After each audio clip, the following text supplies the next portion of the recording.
Hey everyone! Tonight, we're stepping softly into the kind of cold that outlived courage.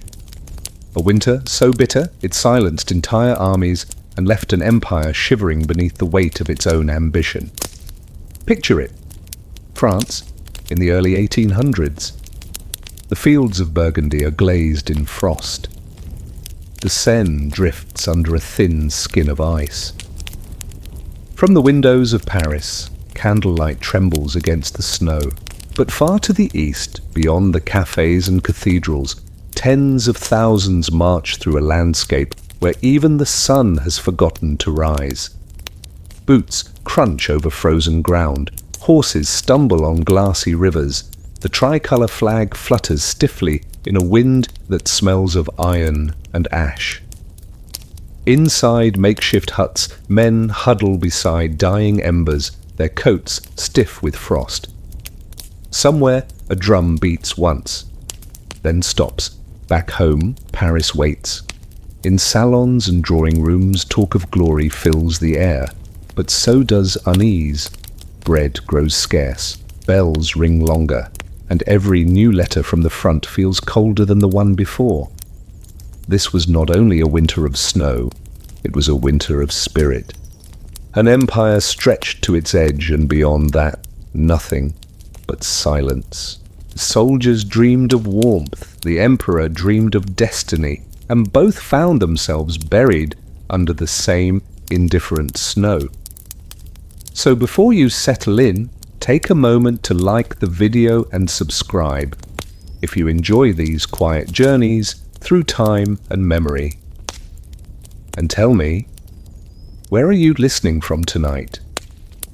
Maybe, somewhere nearby, the winter wind still hums against your window, the same way it once did here. Now close your eyes, hear the soft crunch of frost beneath tired boots, feel the faint warmth of a fading fire, and breathe in the frozen air of an empire at the edge of endurance.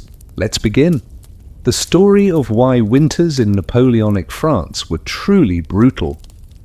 The coming of the cold, the first frost over France.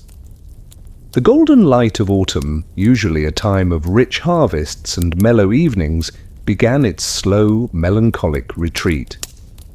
Across the vast, fertile plains of Burgundy, where vineyards once yielded their generous bounty, a profound chill descended. The fields shimmer beneath a thin crust of ice, catching the hesitant morning light, transforming familiar landscapes into a fragile tableau of impending winter. Smoke curls from farmhouse chimneys, their plumes thin and struggling against the sharp air, signalling the countryside bracing for another winter of war. In the distance, drums echo faintly. The persistent, ominous sound of an empire still marching, demanding lives and resources, pulling the very breath from the land. Imagine the air, sharp and brutal, stealing your breath with every inhale, stinging any exposed skin with its icy bite. The sky above was often a vast, unbroken expanse of bruised grey, heavy with the promise of more snow, or, on rarer days, a startling, crystalline blue that seemed to amplify the sheer scale of the cold. The sun, if it showed at all, was a weak, indifferent eye, offering little warmth, only a stark illumination of the frozen landscape. The first frost was not merely a change in season, it was a profound declaration. It hardened the rich, dark soil, binding it in an unyielding grip, making the last efforts of the plough a desperate battle. It silenced the rustle of leaves, turning them brittle and dry. It crusted the surface of still water, hinting at the vast frozen rivers to come. For the peasant families toiling in the fields, this was a chilling harbinger of the lean months ahead, of dwindling food, of persistent cold that would seep into every corner of their homes. Listen to the distant, muffled echo of drums, a faint, rhythmic throb that carried on the crisp morning air, a chilling reminder that Napoleon's relentless ambition transcended seasons, transcended suffering. Hear the mournful creak of frozen branches protesting the cold, and the low murmur of conversations from within farmhouses, their tones hushed with apprehension. See the thin, struggling plumes of smoke, rising lazily from farmhouse chimneys, tiny declarations of enduring life against the vast, consuming cold. The fields of Burgundy shimmer beneath a thin crust of ice. These were the very lands that fed France, that supplied Napoleon's vast armies. Their transformation by frost was a profound concern, for a poor harvest or a protracted winter meant not just hardship for the peasants, but a crippling blow to the empire's ability to wage its endless wars. Every shimmer of ice, every frozen furrow, held a subtle threat to the grand designs of empire. Smoke curls from farmhouse chimneys, and the countryside braces for another winter of war. The pervasive aroma of wood smoke, thick and persistent, became the defining scent of the winter countryside, a constant reminder of the daily battle for warmth. But this year, the wood smoke mingled with the unspoken fear of conscription, of sons, husbands, and fathers being called away to fight in distant frozen lands, never to return. The drums echo faintly, the sound of an empire still marching. They were the heartbeat of an insatiable ambition, calling men to arms, driving them eastward towards a brutal, unforgiving destiny. For the peasants of France, the first frost was a reminder that even as nature imposed its own harsh laws, the demands of the emperor and his endless wars were equally, if not more, relentless. The fields of Burgundy shimmer beneath a thin crust of ice. Smoke curls from farmhouse chimneys, and the countryside braces for another winter of war. In the distance, drums echo faintly, the sound of an empire still marching. The first frost over France was the terrifying beginning of a brutal winter in Napoleonic France, a profound and horrifying reality that tested the endurance of every human breath. It was a calm, immersive descent into cold, charting the tragic struggle for survival, where hunger and frost ruled, and the faint echo of distant cannon fire, yet to come, faded into the snow, a grim soundtrack to its suffering. The soldiers' winter quarters. Far from the frosted fields of Burgundy, in the desolate expanses of conquered lands, or the chilling wastes of the Eastern Front, Napoleon's grand army endured a winter far more brutal than any known in France. The soldiers' winter quarters were grim, precarious havens, wooden huts, thin blankets, and fires that never last till dawn. The soldiers of Napoleon's army slept beside muskets, dreaming of home, of bread, of warmth, their weary bodies and minds locked in a relentless battle against the lethal cold, a testament to the quiet, tragic endurance of empire. Imagine the air inside a crude wooden hut, thick with the pungent aroma of wood smoke, damp wool, and the subtle tang of unwashed bodies, mingled with the metallic scent of cold steel and fear.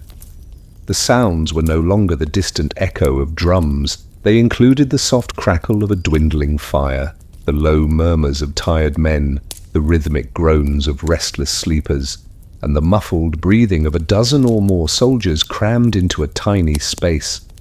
Moonlight over endless white plains illuminated a precarious temporary sanctuary. After a relentless day's march through snow and biting winds, the immediate imperative was shelter. Soldiers, even in their profound exhaustion, were disciplined to construct their winter quarters. These were often hastily built wooden huts, crude structures of scavenged timber, mud and thatch, designed for temporary use. They offered a fragile defense against the elements, a world away from the permanent, fortified castra of ancient Rome. Listen to the soft crackle of a dwindling fire in the center of the hut, its warmth barely reaching beyond its immediate circle. Hear the low murmurs of tired men, their voices hushed by fatigue and the immense, cold, whispering stories exchanging anxieties, or simply seeking solace in the presence of comrades. See the indistinct forms of soldiers, their bodies huddled close, wrapped in tattered coats, their faces grimly illuminated by the fitful glow. Wooden huts, thin blankets, and fires that never last till dawn. The construction was rudimentary, the insulation minimal. Cold drafts seeped through every crack in the walls, through the gaps in the roof. The wooden floor, often just packed earth, radiated a lethal chill upwards. Their bedding consisted of thin blankets, often supplemented by straw or whatever rags could be scavenged.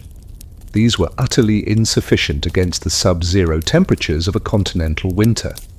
The fires, fueled by whatever meagre wood could be found, were kept burning as long as possible, but the scarcity of fuel often meant they dwindled to embers long before dawn.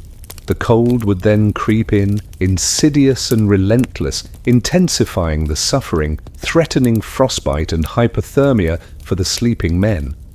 The soldiers of Napoleon's army sleep beside muskets. Even in sleep, vigilance was paramount. Muskets, bayonets, and sabres were kept close at hand, ready for immediate defense against surprise attacks from Cossacks, partisans, or desperate scavengers. Their rest was a fragile truce with danger, never truly peaceful, dreaming of home, of bread, of warmth.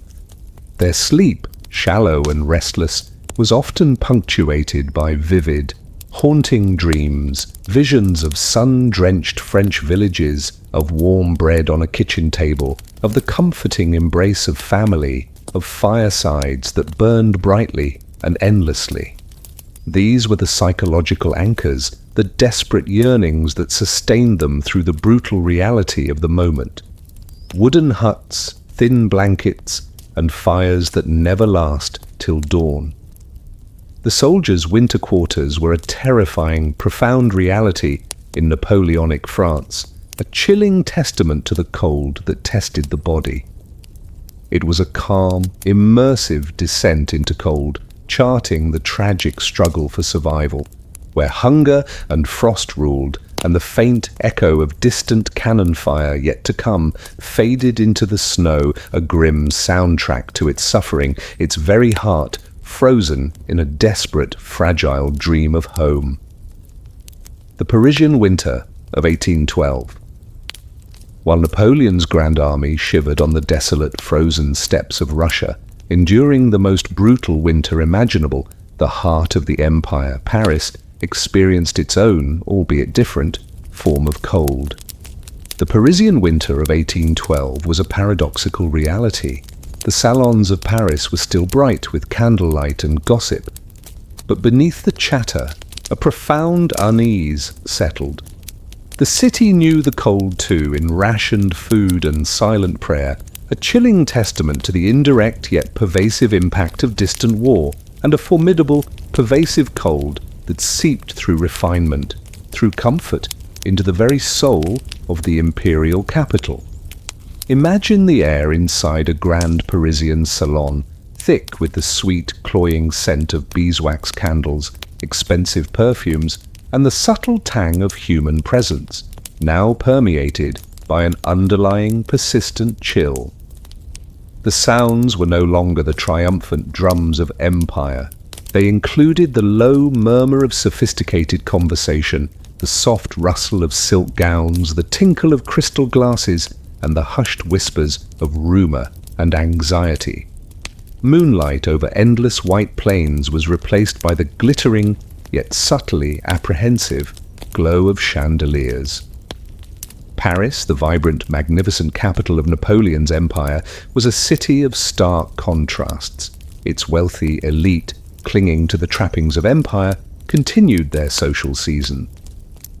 Salons, brightly lit by dozens of precious candles, bustled with elegant ladies and distinguished gentlemen, their conversations flowing with gossip, politics, and the latest news from the distant battlefields. Listen to the low murmur of sophisticated conversation, carefully modulated, never too loud, never too coarse, punctuated by polite laughter, and the gentle clink of crystal glasses. Hear the soft rustle of silk gowns as ladies moved gracefully through the crowded rooms, their jewellery glittering in the candlelight. See the magnificent chandeliers, their hundreds of candles casting a brilliant, if fleeting, glow, illuminating faces that for all their composure bore an underlying tension, but beneath the chatter lies unease. For all the outward display of opulence, a profound anxiety permeated the city. The news from Russia was increasingly grim, filtered through official communiques that hinted at setbacks, at the relentless advance of winter, at losses that mounted with terrifying speed. Every new arrival from the front, every returning officer, carried a silent story of devastation. The city knew the cold too in rationed food and silent prayer. The war and the catastrophic Russian campaign had crippled France's economy. Food supplies were strained, and rationing, often subtle but pervasive, became a reality for many. The price of bread, a constant barometer of social stability, began to rise ominously. Fuel, too, was scarce, forcing all but the wealthiest to conserve heat, to experience a cold that crept through their grand stone houses, a stark contrast to the lethal cold endured by the army. Silent prayer became a private ritual. In the great cathedrals and humble churches, prayers for the army, for the emperor, for peace, rose with a new, desperate fervour. Women, particularly, worried for their husbands, sons and fathers, enduring a quiet agony of uncertainty, their faith a fragile anchor in a sea of dread. The emperor's image, omnipresent throughout the city, now seemed to bear a subtle strain. The drums echoed faintly, but from far, far away, their sound muted by the endless snows of Russia, a chilling reminder of the immense cost of ambition. While the army shivers on the steppes, the salons of Paris are still bright with candlelight and gossip. But beneath the chatter lies unease. The city knows the cold too in rationed food and silent prayer. The Parisian winter of 1812 was a terrifying, profound reality in Napoleonic France, a chilling testament to the cold that tested the body. It was a calm, immersive descent into cold, charting the tragic struggle for survival where hunger and frost ruled, and the faint echo of distant cannon fire faded into the snow, a grim soundtrack to its suffering, its very heart holding its breath for news that never came. The emperor's march east, while the salons of Paris hummed with anxious chatter. Far to the east, across the vast plains of Central Europe, Napoleon's grand army pressed onward, its ambition seemingly boundless, its might for a time irresistible. The emperor's march east was a colossal, terrifying undertaking, driven by an unshakable will to conquer. Beyond the Rhine, winter is not a season, but a force. Horses stumble on frozen rivers, breath turns white, and every step forward feels like a step deeper into the grave, transforming a military campaign into an existential battle against nature, a grim testament to the overwhelming cost of imperial ambition. Imagine the air, utterly frigid, sharp and brutal, stealing your breath with every inhale, stinging any exposed skin with its icy bite. The sky above was often a vast, unbroken expanse of bruised grey, heavy with the promise of more snow, pressing down with a suffocating weight. The sun, a weak, indifferent eye, offered little warmth, only a stark, chilling illumination of the frozen landscape. The ground beneath your worn boots was a perpetual canvas of hardened earth, mud, and nascent ice. Napoleon's invasion of Russia in 1812 was an enterprise of unprecedented scale, perhaps the largest army ever assembled in Europe. Hundreds of thousands of men from across a dozen nations marched eastward, their formidable numbers a testament to the emperor's will. But this was not the gentle climate of France. Beyond the Rhine, winter is not a season, but a force. It was an antagonist more formidable than any army, a relentless, insidious killer that fought with cold, hunger, and vast, desolate distances. Listen to the rhythmic crunch of worn boots on frozen ground, the ceaseless, monotonous sound of a vast army moving.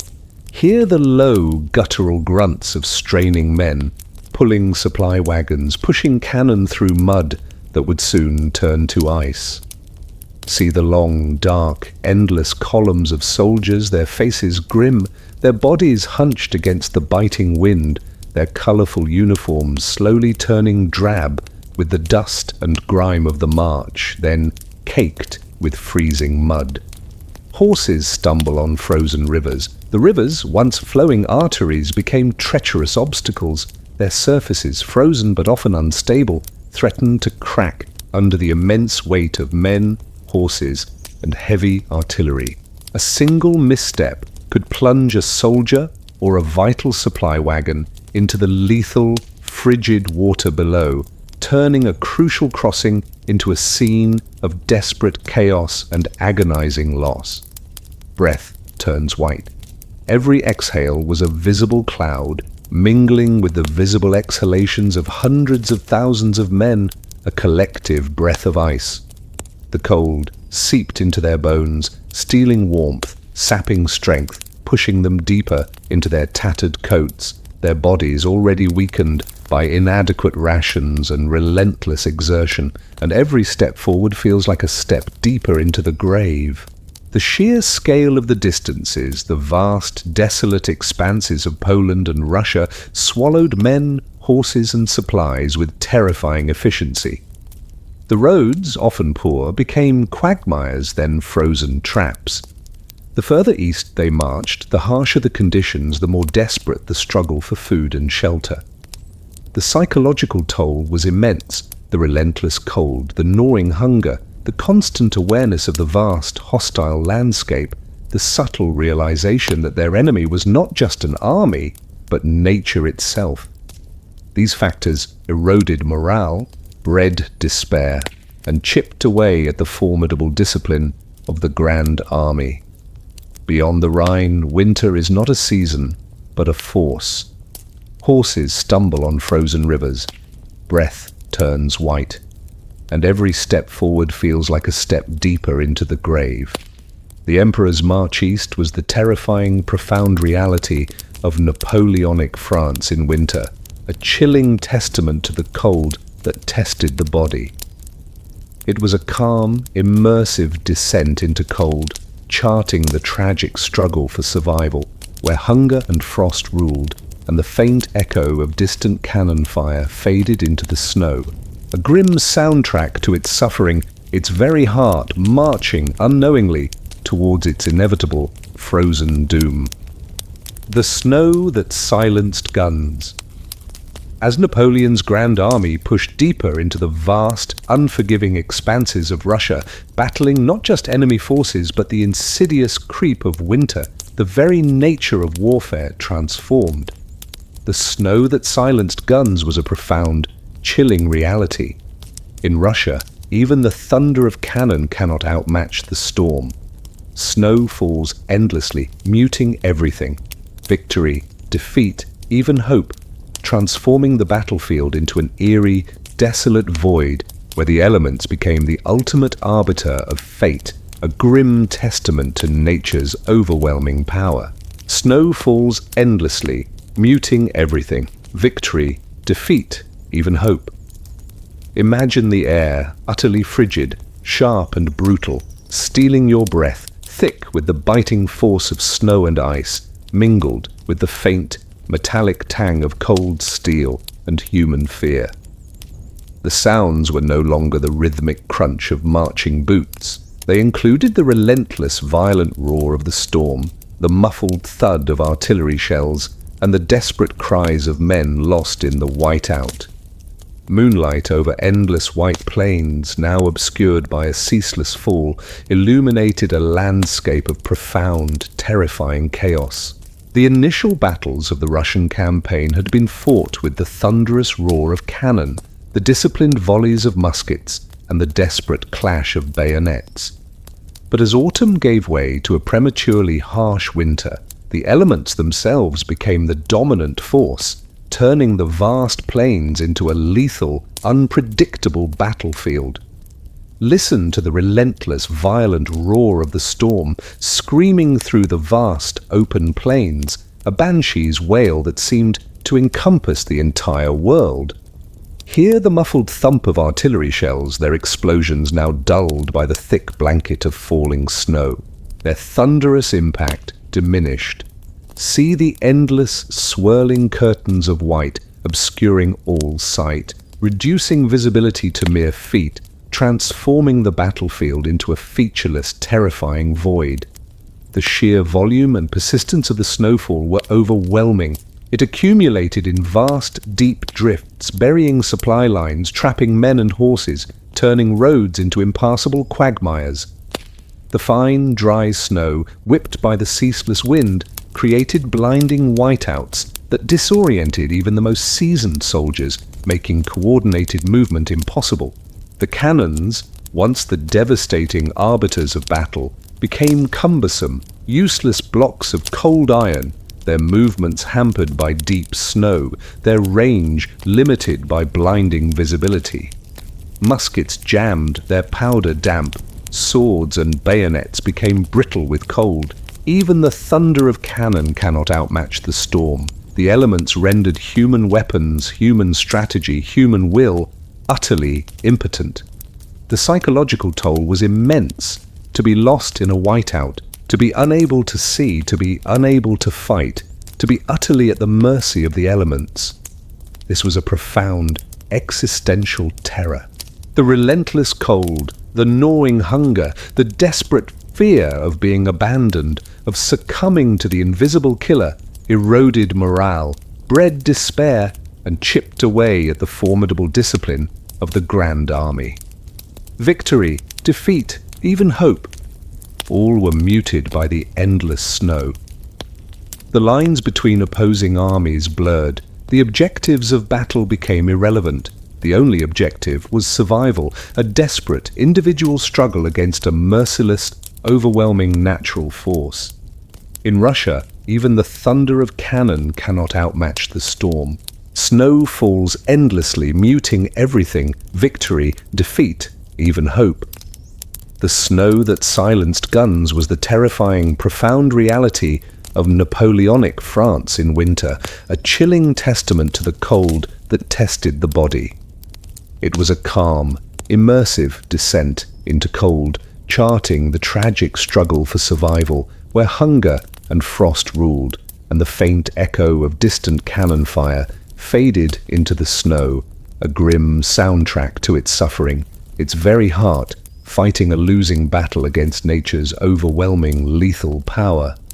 Hunger, fire, and the endless march, the campfire circles. After a day of the relentless, bone-chilling cold march through endless Russian snows, where the very breath turned white and the storm silenced guns, the legionaries' most desperate need was for warmth. The campfire circles were grim, precarious havens. At night, soldiers gather close to flames that whisper and die. Around them, miles of empty snow and the profound, haunting silence of too many missing voices, transforming a desperate huddle into a fragile sanctuary, a brief, flickering defiance against an overwhelming, lethal winter. Imagine the air, thick with the pungent aroma of wood smoke, mingling with the earthy scent of frozen ground, damp wool, and the subtle tang of hundreds of unwashed bodies. The sounds were no longer the distant roar of a blizzard. They included the soft crackle and hiss of a dwindling campfire, the low murmur of tired men, the rhythmic groans of restless sleepers, and the muffled breathing of a few dozen soldiers crammed into a small, open space. Moonlight over endless white plains illuminated scattered, flickering points of light. As dusk deepened and the temperature plummeted to lethal extremes, the weary survivors of the Grand Army would establish temporary camps. These were not the meticulously constructed castra of ancient Rome, but often crude, hastily dug pits in the snow or gatherings around existing ruins, offering minimal defense against the elements. Their sole focus was fire. Listen to the soft crackle and hiss of a dwindling campfire, its flames dancing defiantly against the immense darkness, its warmth barely reaching beyond its immediate circle.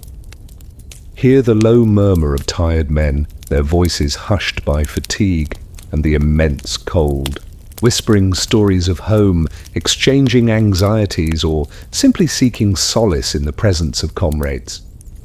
See the indistinct forms of soldiers, their bodies huddled close, wrapped in tattered coats, their faces grimly illuminated by the fitful glow. At night, soldiers gather close to flames that whisper and die. Fuel, precious and constantly scarce in the devastated Russian landscape, was added sparingly. The fires, often fueled by scavenged wood from destroyed villages, frozen branches, or even furniture, struggled against the pervasive cold. They would burn low, their flames whispering before fading to embers long before the sun's return. The cold, insidious and relentless, would then creep in, intensifying the suffering, threatening frostbite and hypothermia for the sleeping men. Around them, miles of empty snow and the silence of too many missing voices. The vast, empty expanses of the Russian steppes stretched endlessly, an unbroken sea of white, indifferent to human suffering.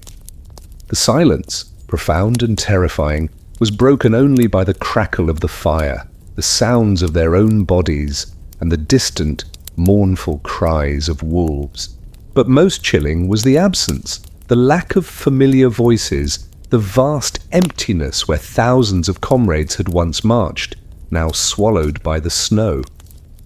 The psychological toll was immense, the relentless cold, the gnawing hunger, the constant awareness of the vast, hostile landscape, the profound sense of loss. These factors eroded morale, bred despair, and chipped away at the formidable discipline of the Grand Army. Miles of empty snow and the silence of too many missing voices. The campfire circles were a terrifying, profound reality in Napoleonic France, a chilling testament to the cold that tested the body. It was a calm, immersive descent into cold, charting the tragic struggle for survival, where hunger and frost ruled, and the faint echo of distant cannon fire faded into the snow, a grim soundtrack to its suffering, its very heart frozen in a desperate, fragile huddle against the encroaching oblivion. The horseflesh stew. As Napoleon's Grand Army endured the horrific realities of the Russian winter, battling not just the relentless cold and the ceaseless enemy, but the insidious, gnawing pangs of starvation, a terrible necessity emerged. The horseflesh stew was a grim, pervasive reality. When the bread runs out, the horses become food. Pride burned with the meat, the last warmth before exhaustion takes hold, transforming a symbol of military power into a desperate source of sustenance, a chilling testament to the utter breakdown of logistics and the profound depths of human desperation. Imagine the air inside a crude wooden hut or around a dwindling campfire, thick with the pungent aroma of wood smoke, mingling with the unfamiliar, slightly acrid smell of cooking horseflesh. The sounds were no longer the low murmur of tired men. They included the rhythmic chewing of tough meat, the hollow scrape of spoons against metal pots, and the profound, almost eerie silence of men consuming what was once their comrade. Moonlight over endless white plains illuminated faces etched with profound weariness and the grim determination to survive. The logistical nightmare of the Russian campaign meant that regular supplies of food, bread, salt, dried vegetables, quickly dwindled and then vanished. Horses, essential for artillery, cavalry, and transport, were dying by the thousands from cold, exhaustion, and lack of forage. Faced with mass starvation, the army resorted to the unthinkable. Listen to the rhythmic crackle and pop of the campfire, its flames dancing under improvised skewers of roasting meat or beneath a heavy iron pot. Hear the low, guttural sounds of men, their jaws aching, chewing slowly, deliberately, on tough, unfamiliar flesh. See the thin, greasy stew, its surface shimmering in the flickering firelight, being ladled into crude wooden bowls, a dark, unappetizing liquid that was nonetheless life itself. When the bread runs out, the horses become food. The majestic horses of the cavalry, the sturdy beasts of burden, the proud mounts of the officers, all, one by one, were slaughtered, butchered, and consumed. This was not a choice, it was a desperate imperative. Their flesh, tough and unfamiliar, provided essential protein and fat, calories desperately needed to fuel bodies fighting against lethal cold and overwhelming exhaustion. Pride burned with the meat. For a soldier, his horse was his companion, his transport, his pride. To kill and eat one's own mount, or that of a comrade, was a profoundly humiliating, soul-crushing act, a stark admission of total defeat in the face of logistical collapse. The pride of the Grand Army, its vaunted cavalry, its disciplined artillery, all literally went into the cooking pot, burned away with the meat. The psychological impact was immense. The consumption of horseflesh was a constant, visceral reminder of their desperate plight, of how far they had fallen from the glory of empire. It amplified the sense of profound humiliation, despair, and the bitter knowledge that they were slowly being reduced to a primal struggle for mere existence. The last warmth before exhaustion takes hold. The cooked meat, however tough, provided a temporary surge of internal warmth, a brief burst of energy, but it was fleeting. The pervasive cold, the gnawing hunger for more, and the profound physical and mental exhaustion would quickly reassert their dominance, pushing men to the very brink of collapse. When the bread runs out, the horses become food. Pride burns with the meat, the last warmth before exhaustion takes hold. The horseflesh stew was a terrifying, profound reality in Napoleonic France, a chilling testament to the cold that tested the body. It was a calm, immersive descent into cold, charting the tragic struggle for survival where hunger and frost ruled, and the faint echo of distant cannon fire faded into the snow, a grim soundtrack to its suffering, its very heart consumed by the relentless demands of a winter that nearly shattered an empire. The march across the Berezina, as Napoleon's Grand Army, a shadow of its former self, began its agonizing, desperate retreat from the frozen heart of Russia, one natural obstacle loomed as a final, terrifying gauntlet: the Berezina River. The march across the Berezina was a cataclysmic ordeal, ice cracks beneath the weight of men and cannon. The river swallows the living and the dead alike, yet still the column moves forward, because backward no longer exists, transforming a military retreat into an epic, horrifying struggle for sheer survival, a chilling testament to human desperation and the ultimate triumph of relentless will over an unforgiving, lethal landscape. Imagine the air, utterly frigid, sharp and brutal, stealing your breath, thick with the acrid stench of frozen mud, gunpowder, and the pervasive aroma of human despair. The sounds were no longer the thunder of cannon. They included the terrifying crack of breaking ice, the desperate screams of drowning men, the lowing of dying horses, and the ceaseless, rhythmic crunch of thousands of worn boots on frozen ground. Moonlight over endless white plains illuminated a scene of utter, apocalyptic chaos. By November 1812, the Grand Army was a ragged, starving, frostbitten remnant. Having retreated for weeks across the devastated Russian plains, relentlessly harried by Cossacks and the brutal cold, they reached the Berezina River. It was a formidable barrier, partially frozen, its icy waters flowing with lethal cold, and a vast Russian army closing in from the rear. Listen to the terrifying crack of breaking ice, a sharp, sudden sound that sent shivers of primal fear through the exhausted ranks. Hear the desperate screams of men, horses, and cannon plunging into the lethal, frigid water, their cries quickly silenced by the powerful current and the crushing weight of the ice.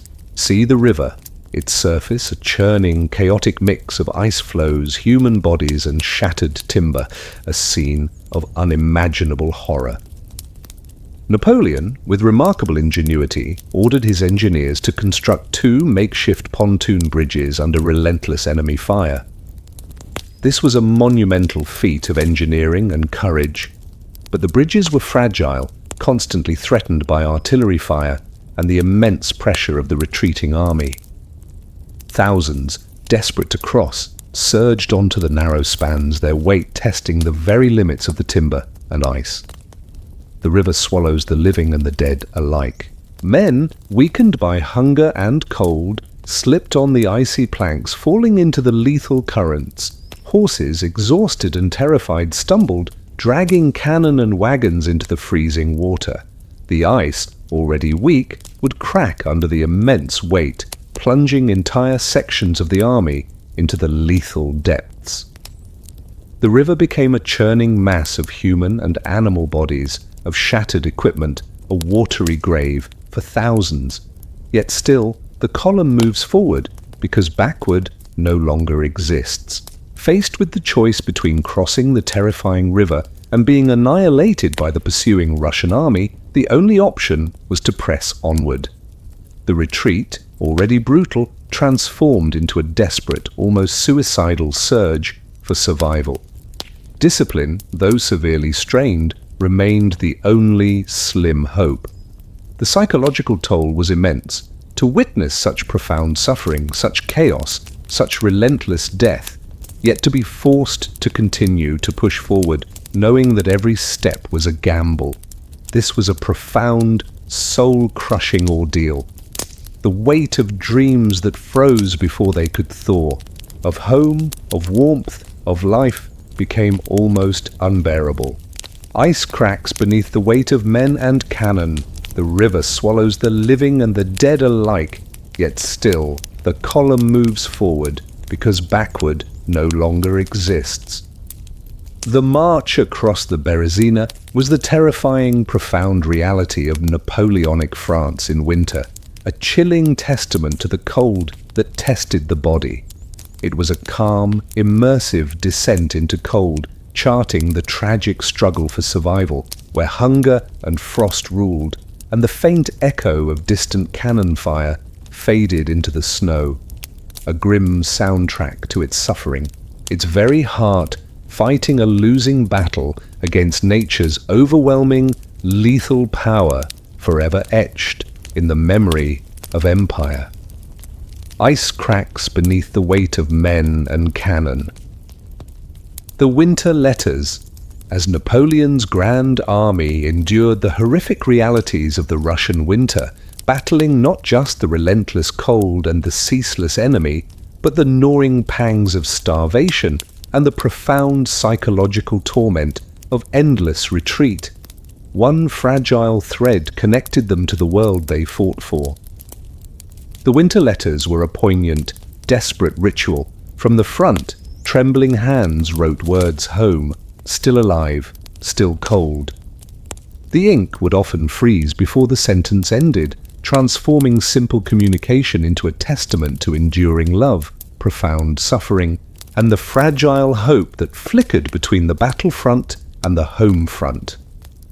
Imagine the air inside a crude, smoky hut, or a hastily erected tent, thick with the pungent aroma of wood smoke, damp wool, and the subtle tang of human presence, mingled with the faint, metallic scent of cold steel. The sounds were no longer the rhythmic crunch of marching boots. They included the soft scratch of a quill on rough paper, the low murmur of tired men, and the rhythmic groan of the wind outside. Moonlight over endless white plains illuminated faces etched with profound weariness and the grim determination to connect with a distant home. For the soldiers of the Grand Army, separated by vast frozen distances from their families, letters were a lifeline.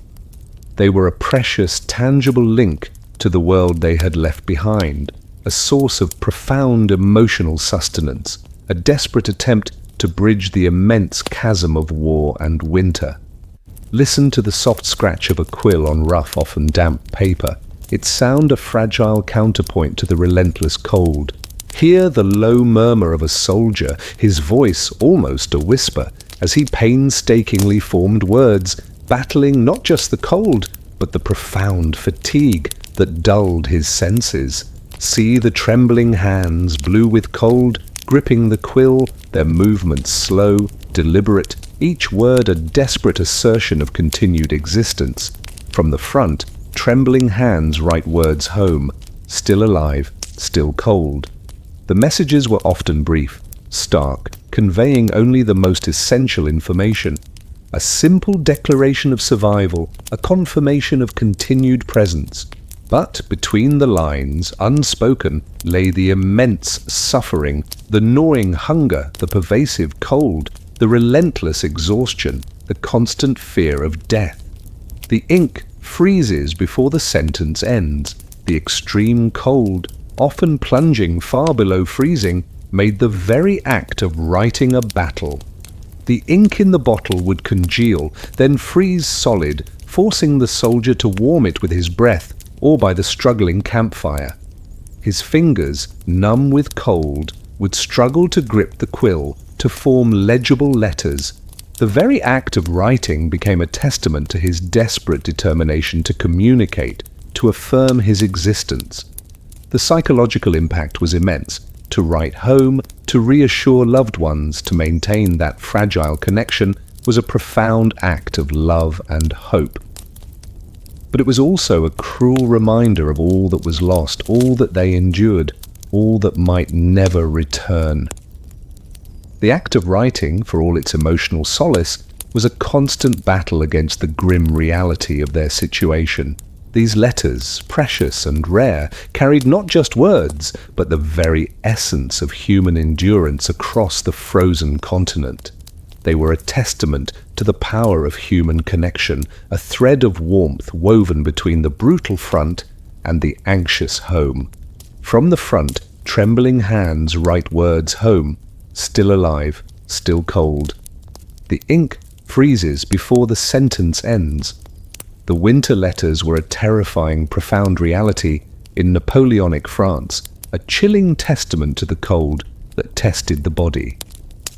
It was a calm, immersive descent into cold, charting the tragic struggle for survival, where hunger and frost ruled, and the faint echo of distant cannon fire faded into the snow, a grim soundtrack to its suffering, its very heart fighting a losing battle against the encroaching oblivion, yet clinging to the fragile hope of love and memory. The Ghosts of Smolensk. As Napoleon's Grand Army, a broken, starving and frostbitten remnant, began its agonizing retreat from the frozen heart of Russia, the devastated city of Smolensk, once a crucial supply depot, became a symbol of their ultimate despair. The ghosts of Smolensk were a chilling, pervasive reality. Fires burn in the ruined city, not for warmth, but for memory. What remains of an army sits in the glow, eyes hollow, waiting for a morning that will not bring mercy, transforming a moment of respite into a tableau of utter desolation, a grim testament to humanity's profound suffering. Imagine the air, utterly frigid, sharp and brutal, stealing your breath thick with the acrid stench of burning timber, decaying bodies, and the pervasive aroma of human despair. The sounds were no longer the distant thunder of cannon. They included the soft crackle and hiss of countless small fires, the low murmurs of dying men, and the profound, almost eerie silence that snow itself created. Moonlight over endless white plains now illuminating a ruined, burning city cast long, dancing shadows that seemed to mock the scene of desolation. Smolensk, a city that should have offered sanctuary and supplies on the retreat, had been largely destroyed on the outward march and was now a vast, frozen ruin. What little food had been left was long since plundered.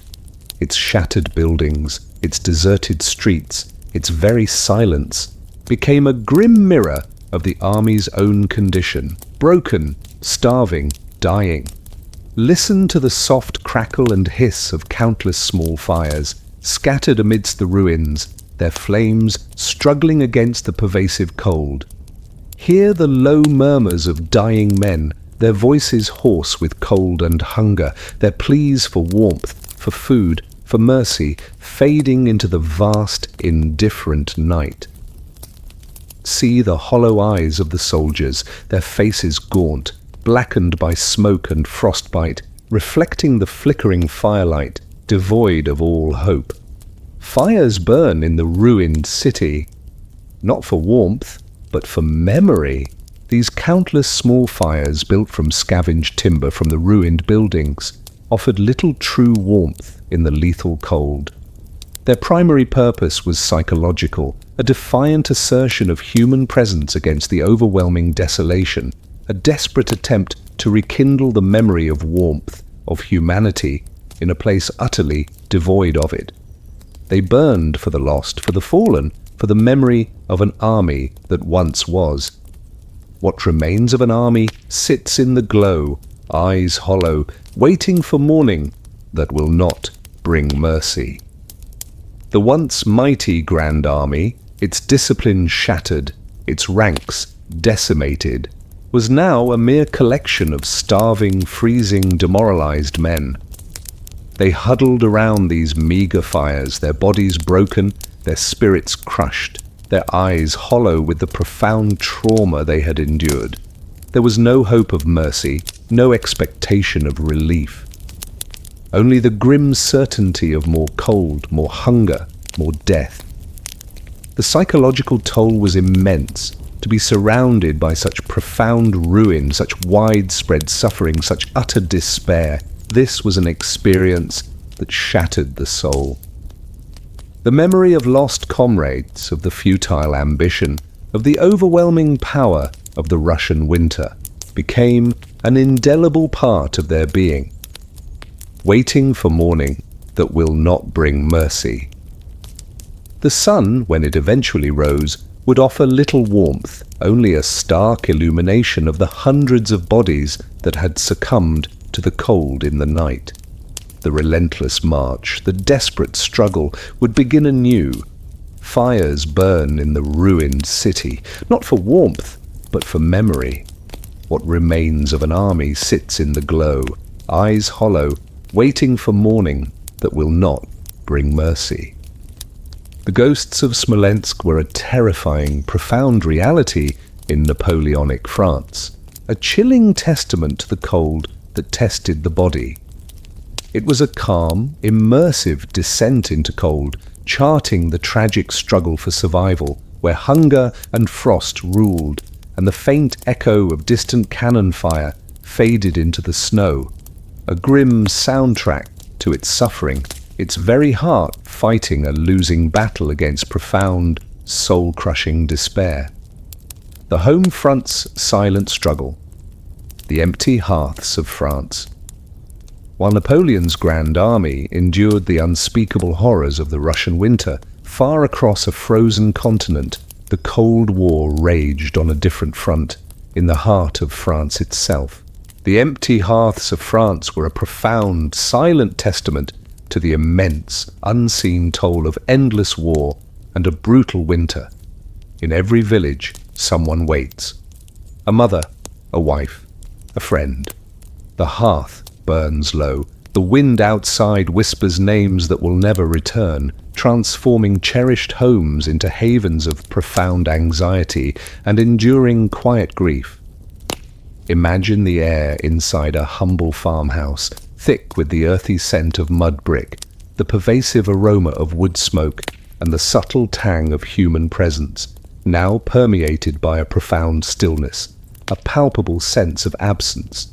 The sounds were no longer the simple chatter of a family. They included the soft crackle of a dwindling fire, the low murmur of whispered prayers, and the mournful whisper of the wind outside, carrying invisible sorrows. Moonlight over endless white plains was replaced by the flickering glow of a single candle. For generations, the hearth had been the undisputed heart of the French peasant home. It provided warmth, cooked meals, and gathered the family in a circle of light and comfort. But with the men away at war and winter's grip tightening, many hearths struggled, their flames burning low, reflecting the profound absence that permeated every home. Listen to the soft crackle of a dwindling fire, its warmth barely reaching beyond its immediate circle, reflecting the scarcity of fuel and the lack of strong hands to chop wood. Hear the low murmur of whispered prayers rising from the lips of a mother or wife, their voices heavy with anxiety, begging for the safe return of their loved ones. See the empty chairs around the hearth, the vacant spaces that spoke volumes of those who were gone, their faces etched with grief and profound uncertainty. In every village someone waits, a mother, a wife, a friend. The men conscripted into Napoleon's relentless campaigns had marched eastward towards an unknown, terrifying fate. Their absence left an immense, gaping void, not just emotionally, but in the practical machinery of daily survival. Women, children, and the elderly were left to manage farms, to endure the winter, to grapple with a profound sense of isolation and immense hardship. The hearth burns low. Fuel, already scarce, became even more precious without the men to gather it. Fires were meticulously conserved, allowed to dwindle to embers for much of the night, their warmth a constant struggle against the pervasive cold that seeped into every home. The wind outside whispers names that will never return. The psychological toll was immense. Rumors, often grim, would drift back from the distant front, telling of crushing defeats, of men perishing not by enemy steel, but by cold, hunger, and disease. Every creak of the door, every unfamiliar voice brought a fresh surge of hope, quickly dashed by the grim reality. The vast, empty expanses of Russia swallowed men whole, their fates often unknown for months or forever. The pervasive cold, the gnawing hunger, the relentless work, the profound loneliness. These were the silent struggles of the home front, endured with a quiet, fierce courage, far from the glory of battle.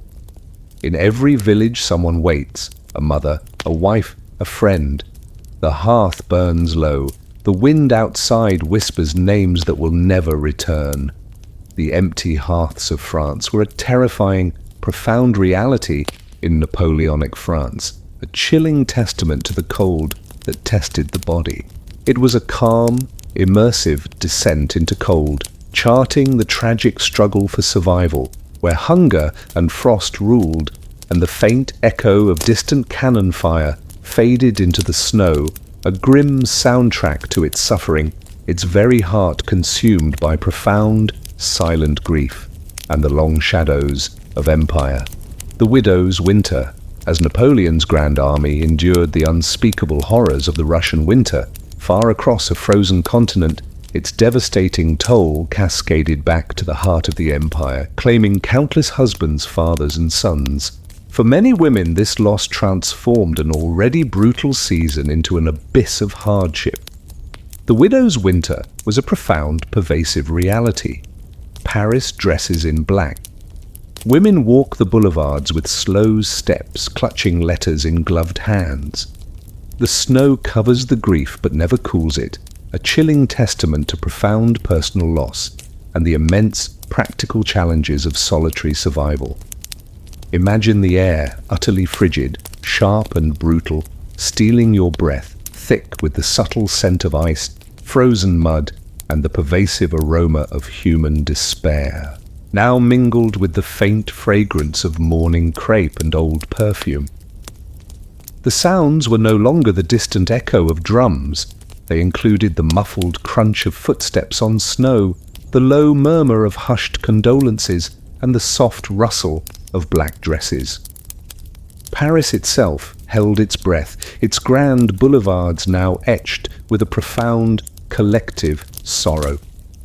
The conscription laws of Napoleon's empire were relentless, tearing men from their families and sending them to fight in distant, protracted wars. The Russian campaign in particular proved to be an apocalyptic catastrophe, claiming hundreds of thousands of lives. For the women left behind, the news, when it came, was often delayed, indirect, or simply never arrived, leaving them in an agonizing limbo of uncertainty before the grim reality of widowhood finally settled. Listen to the muffled crunch of women's footsteps on the snow-laden boulevards, their movements slow and heavy, their figures cloaked in black, a silent, pervasive tide of grief.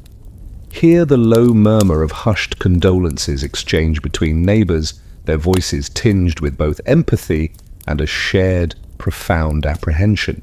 See the faces of these women, their expressions grim, their eyes often distant, fixed on a future suddenly stripped bare. Paris dresses in black. Women walk the boulevards with slow steps, clutching letters in gloved hands. Black crepe, the universal symbol of mourning, became a pervasive sight on the streets of Paris. Women, from the grand ladies of the Faubourg Saint-Germain to the humble shopkeepers, donned their mourning attire, their public grief a visible testament to the immense collective loss that permeated the city. Clutching letters in gloved hands, these were often the dreaded official notifications of death, or perhaps the last, cold letters from their husbands on the front, their words now infused with the chilling finality of absence. These letters, precious and heartbreaking, became tangible anchors to their lost loves, their contents reread countless times, their words memorized, their emotional weight immense. The snow covers the grief but never cools it. The pervasive cold of the Parisian winter, which chilled their bodies, ironically mirrored the profound internal cold of their grief.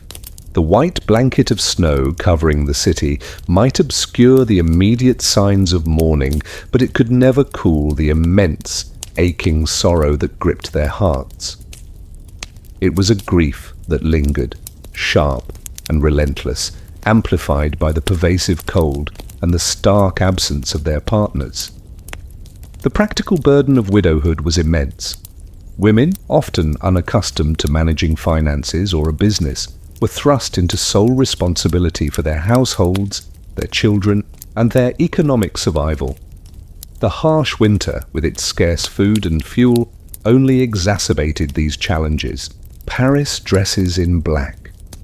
Women walk the boulevards with slow steps, clutching letters in gloved hands. The snow covers the grief, but never cools it. The widow's winter was a terrifying, profound reality in Napoleonic France, a chilling testament to the cold that tested the body.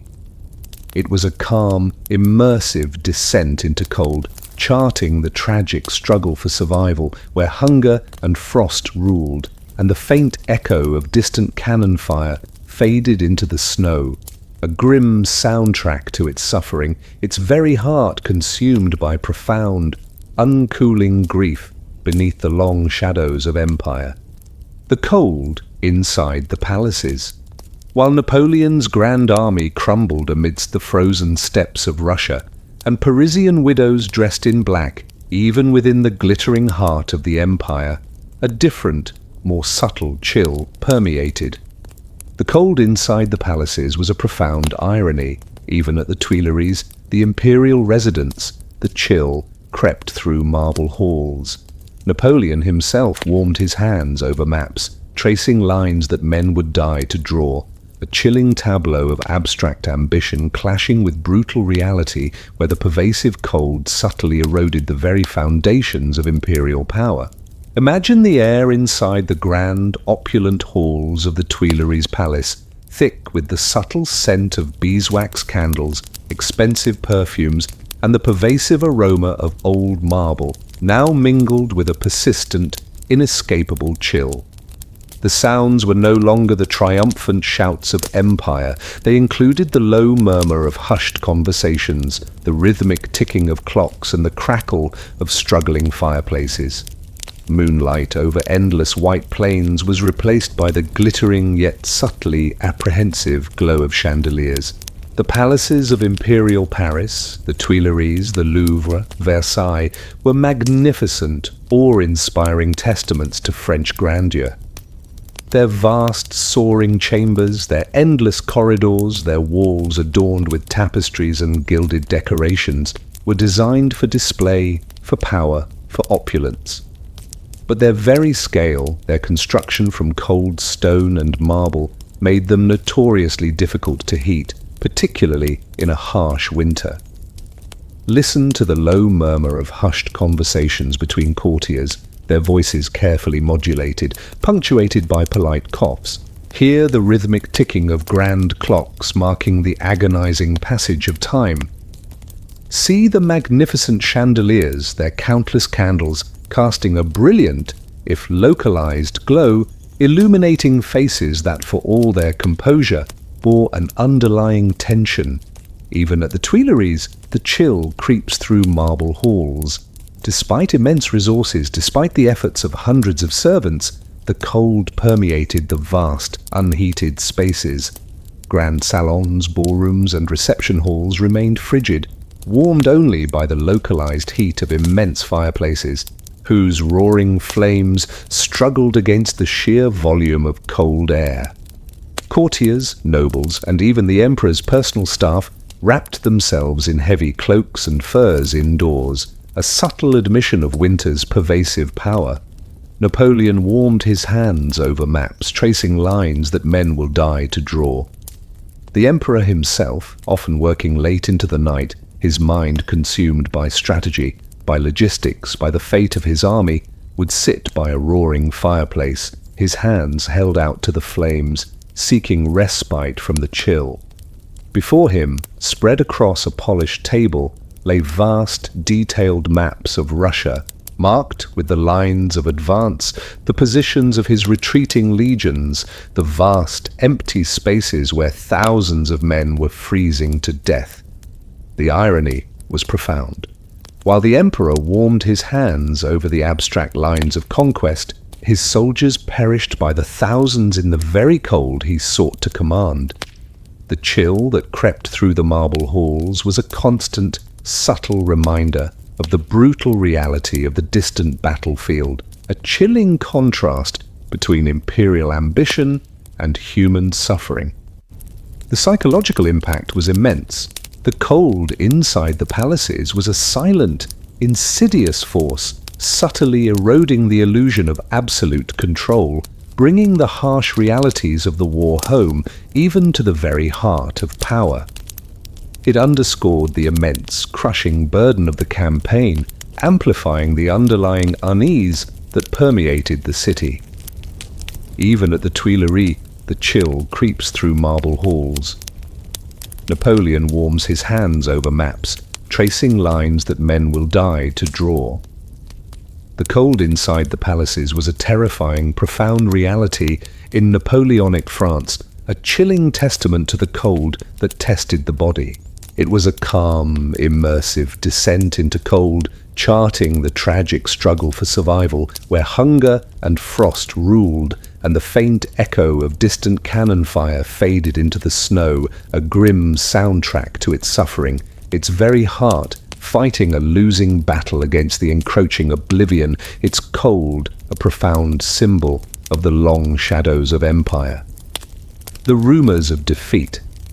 As the brutal grip of the Russian winter slowly, inexorably tightened around Napoleon's Grand Army, its devastating toll, though meticulously censored by imperial authorities, could not be entirely suppressed. The rumors of defeat were a chilling, pervasive presence. They spread like frost, quietly, everywhere, unstoppable, transforming anxious whispers into a profound collective dread that permeated every corner of Parisian life. Merchants lowered their prices, priests prayed longer, and the wine in the taverns tasted of fear, reflecting the insidious erosion of imperial confidence.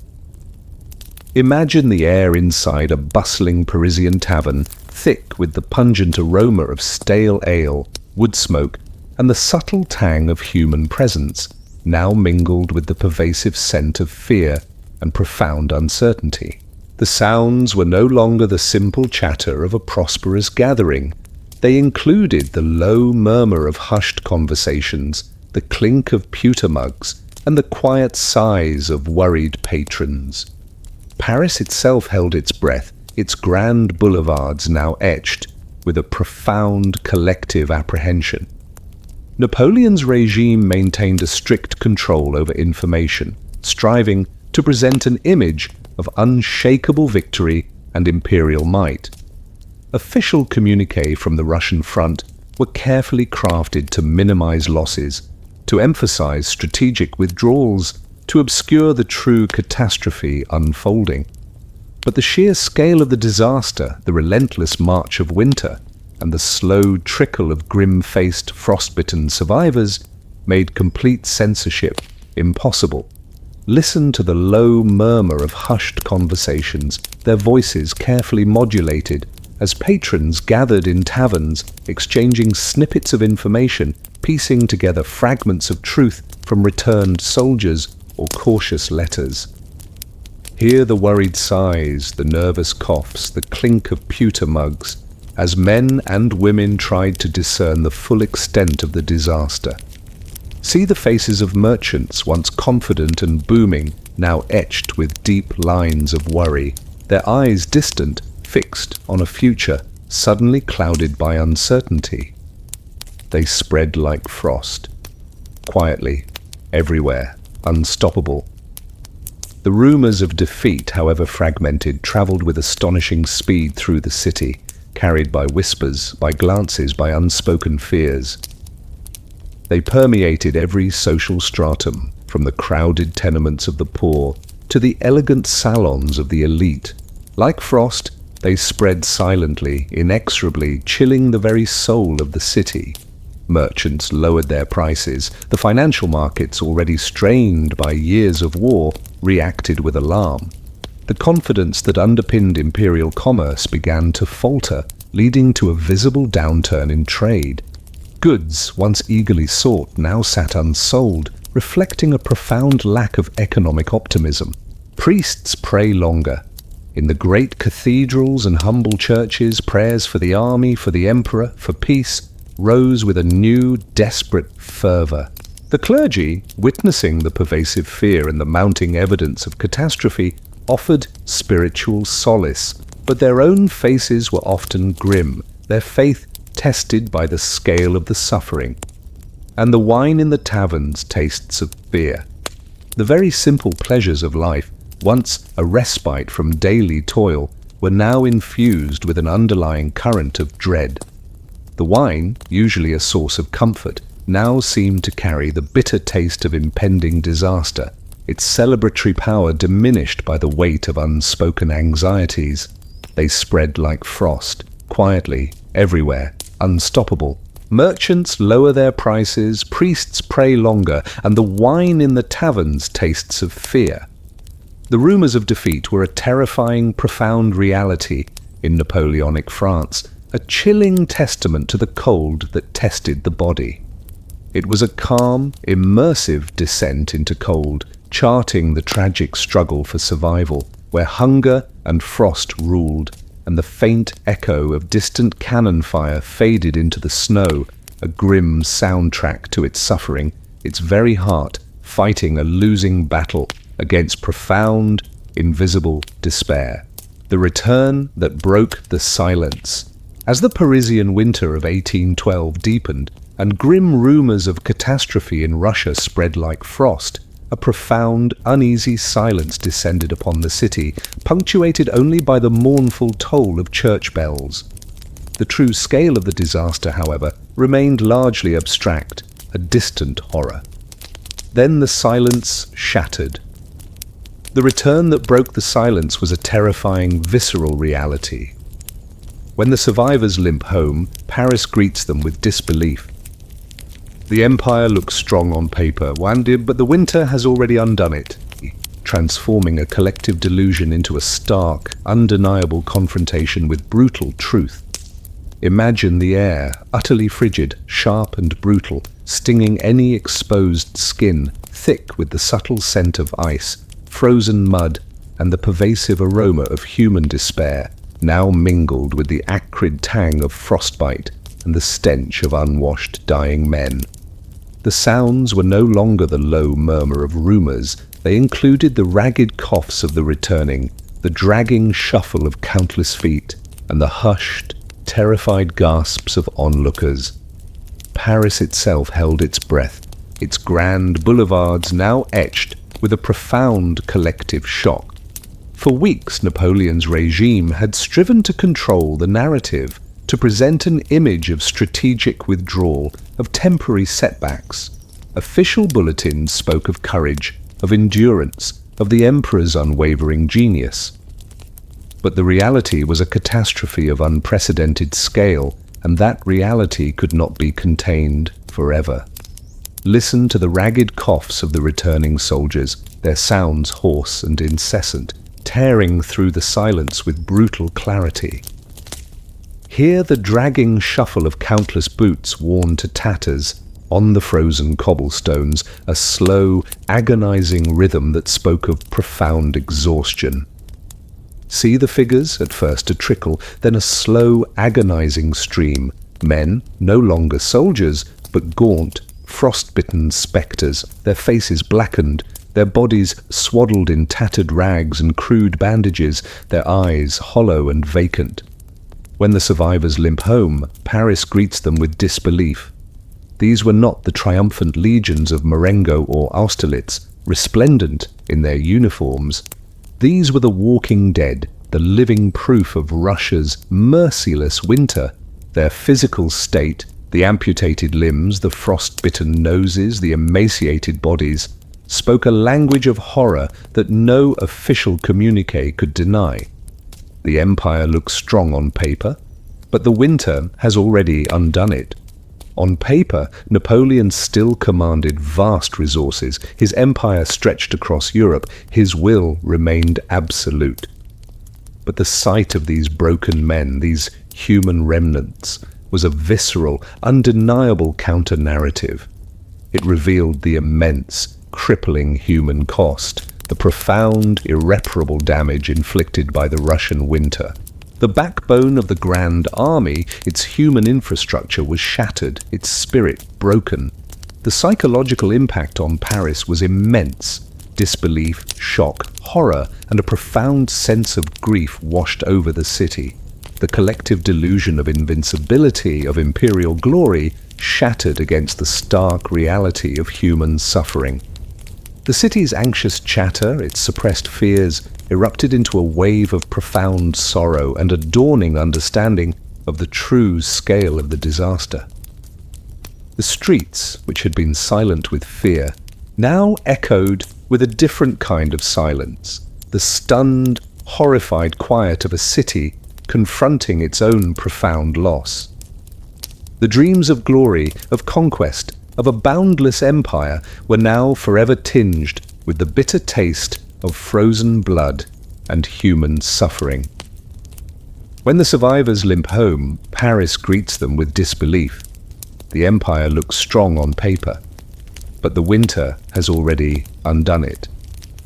The return that broke the silence was a terrifying, profound reality in Napoleonic France, a chilling testament to the cold that tested the body. It was a calm, immersive descent into cold, charting the tragic struggle for survival, where hunger and frost ruled, and the faint echo of distant cannon fire faded into the snow, a grim soundtrack to its suffering, its very heart shattered by the undeniable truth of a winter that nearly erased an empire. The cold beyond the battlefield, the frostbite march, as Napoleon's Grand Army retreated across the vast frozen plains of Russia, battling not just the relentless cold and the ceaseless enemy, but the insidious unseen ravages of winter. A new form of terror emerged from within their own ranks. The frostbite march was a horrifying, pervasive reality. Toes blacken, fingers turn stiff. Soldiers walk on legs that no longer feel like their own, guided by will, not warmth, transforming disciplined movement into a grotesque, agonizing shuffle, a chilling testament to the utter brutality of the cold beyond the battlefield. Imagine the air, utterly frigid, sharp and brutal, stealing your breath, thick with the acrid stench of frozen mud, decaying flesh, and the pervasive aroma of human despair. The sounds were no longer the distant thunder of cannon. They included the low moans of agonizing pain, the rhythmic shuffle of countless boots on frozen ground, and the muffled breathing of men fighting a desperate internal battle against the cold. Moonlight over endless white plains illuminated faces etched with profound suffering and the grim determination to simply keep moving. The extreme cold of the Russian winter, exacerbated by inadequate clothing, incessant marching, and chronic malnutrition, inflicted a horrific toll on the soldiers' extremities. Fingers, toes, ears, and noses perpetually exposed would slowly succumb to the insidious creep of frostbite, turning numb, then agonizingly painful, then black and lifeless. Listen to the low moans of agony rising from hundreds of men, their voices hoarse with cold and suffering. Hear the rhythmic shuffle of countless boots on frozen ground, each step a testament to immense, agonizing pain or to a horrifying numbness that had replaced all sensation.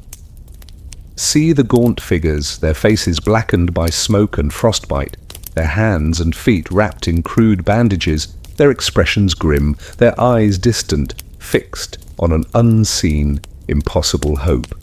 Toes blacken, fingers turn stiff. The flesh, deprived of circulation, would slowly die, turning a horrifying black, stiffening into a grotesque, inanimate form.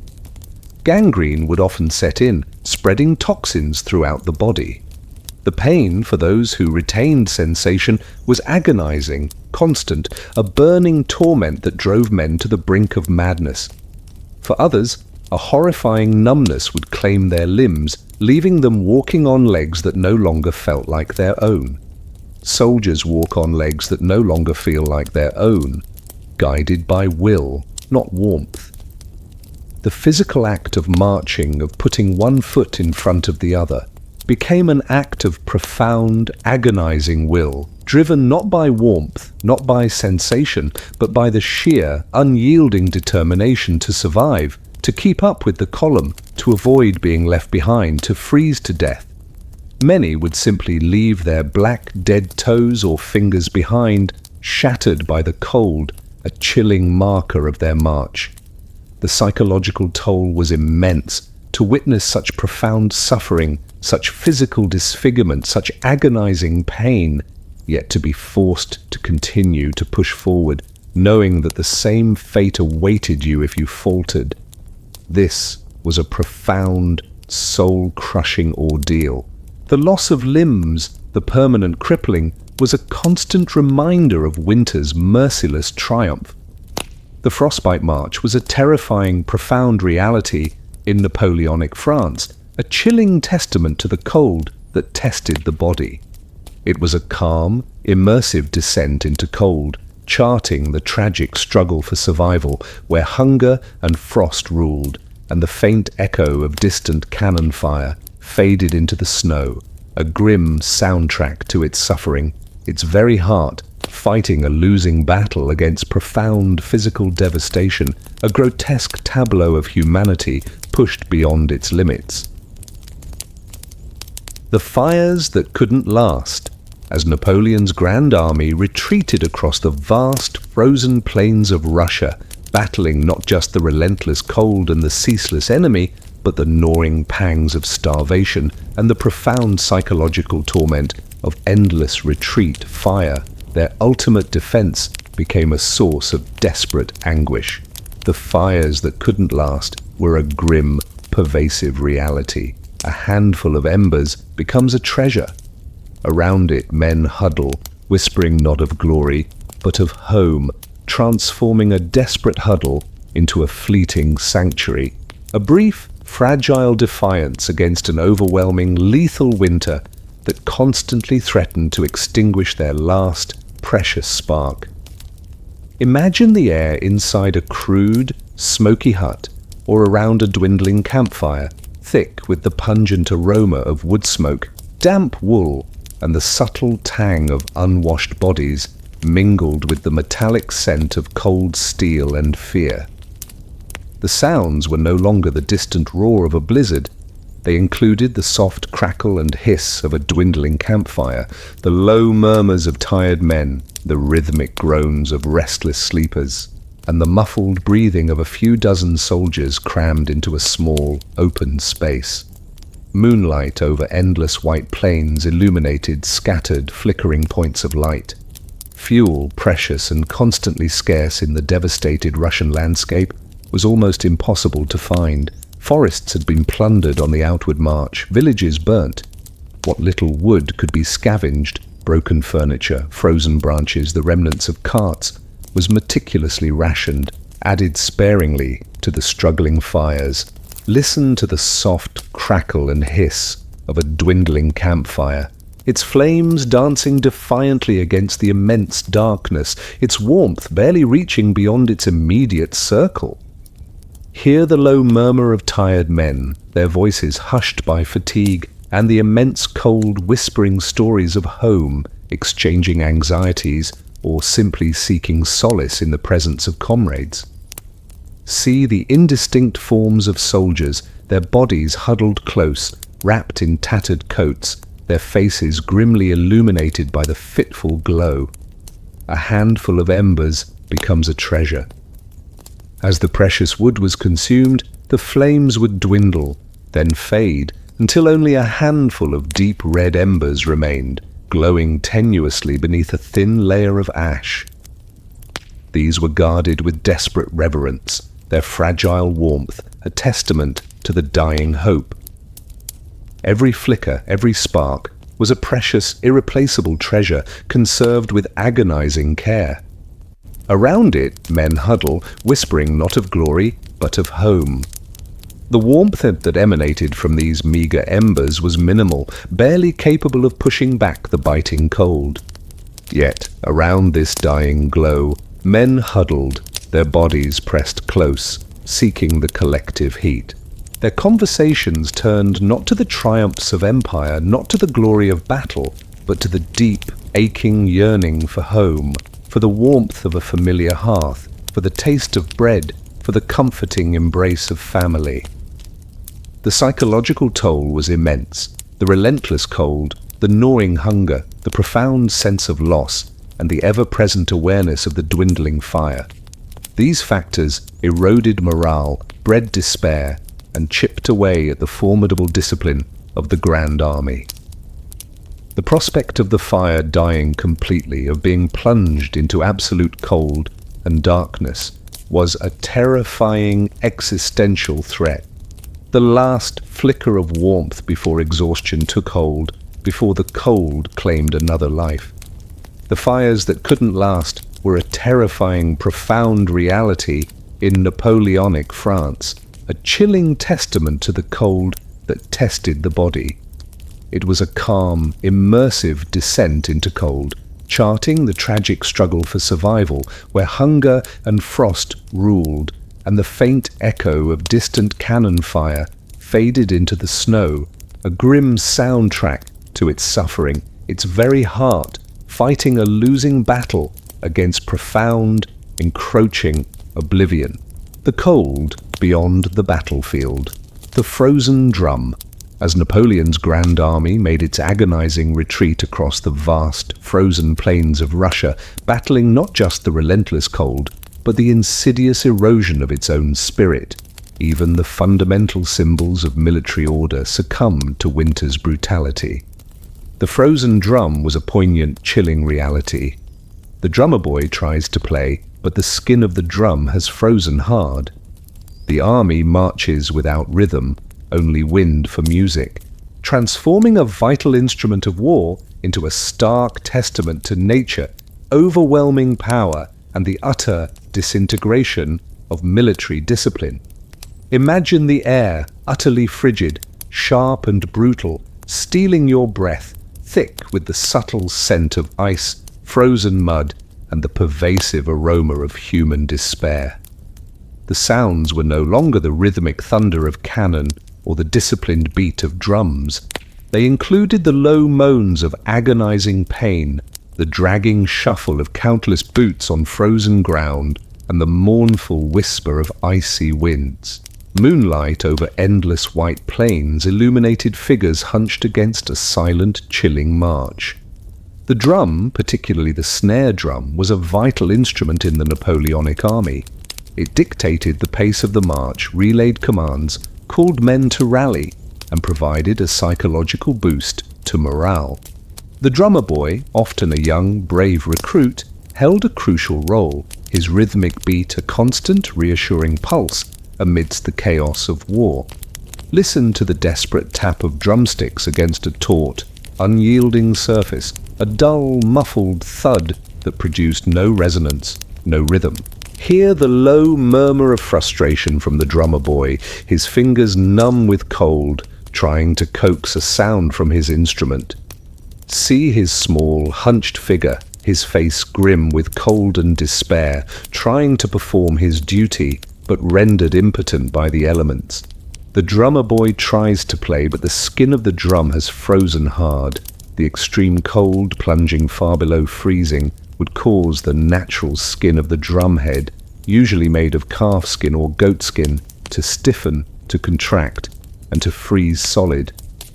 It would become as unyielding as wood or stone, utterly incapable of producing its resonant beat. The drum, a symbol of military order, was silenced. The army marches without rhythm, only wind for music. Without the relentless rhythmic beat of the drums, the army's march lost its cohesion, its discipline, its very soul. The long columns of men, already weakened by hunger, cold, and exhaustion, now stumbled forward without a unifying cadence.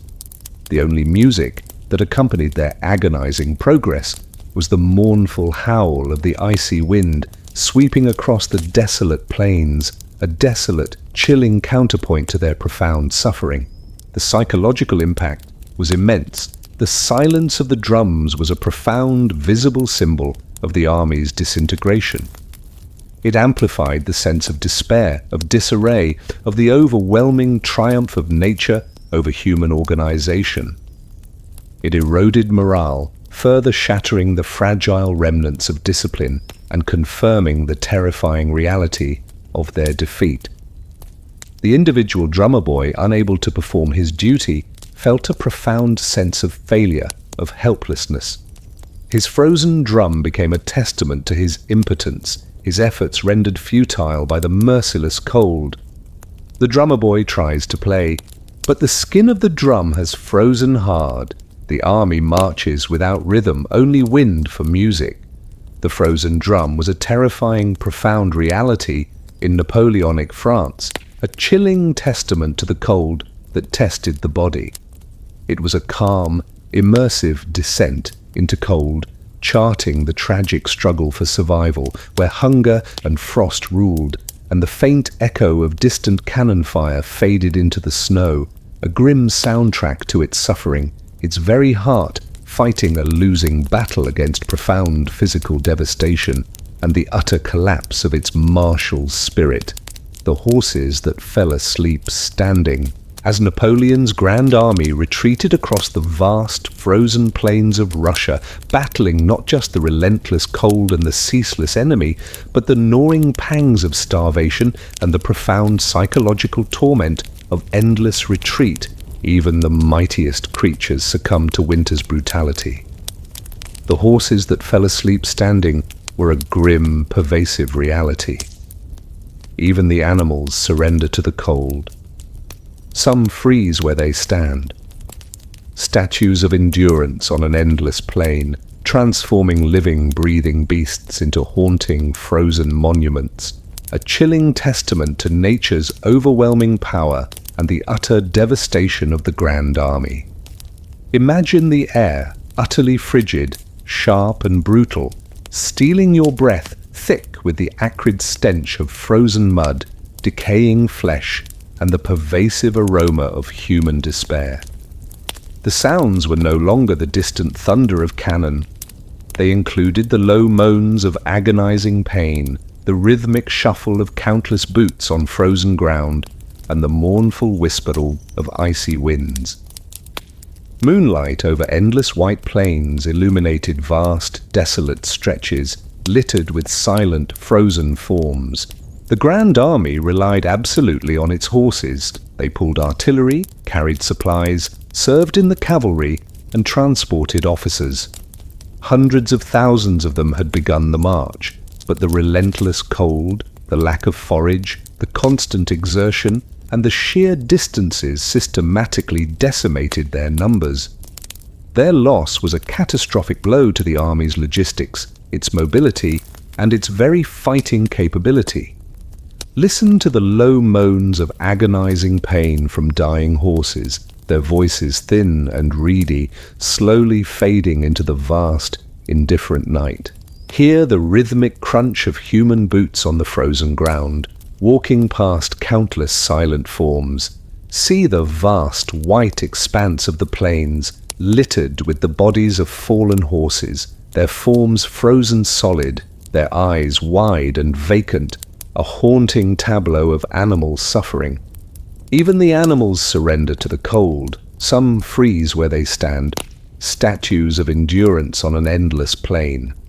In the extreme cold, often exacerbated by lack of food and water, horses would simply collapse from exhaustion and hypothermia. Some, in their profound weakness and a final, desperate attempt to remain upright, would freeze where they stood, their bodies rigid, their heads bowed, their posture one of tragic, silent endurance. These frozen horses were not just dead animals, they were haunting, macabre statues of endurance. Their silent forms, scattered across the endless plains, became grim landmarks of the retreat, constant reminders of the winter's merciless triumph. Their presence spoke volumes of the scale of the disaster, the complete breakdown of logistical support, and the overwhelming power of nature. For the starving soldiers, these frozen carcasses also became a desperate, albeit repulsive, source of food.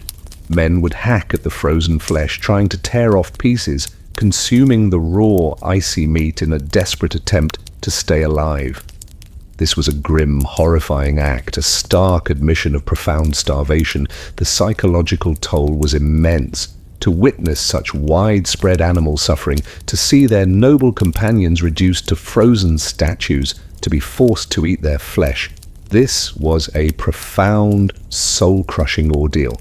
It amplified the sense of despair, of disarray, of the overwhelming triumph of nature over human organization. Some freeze where they stand, statues of endurance on an endless plain. The horses that fell asleep standing were a terrifying, profound reality in Napoleonic France, a chilling testament to the cold that tested the body.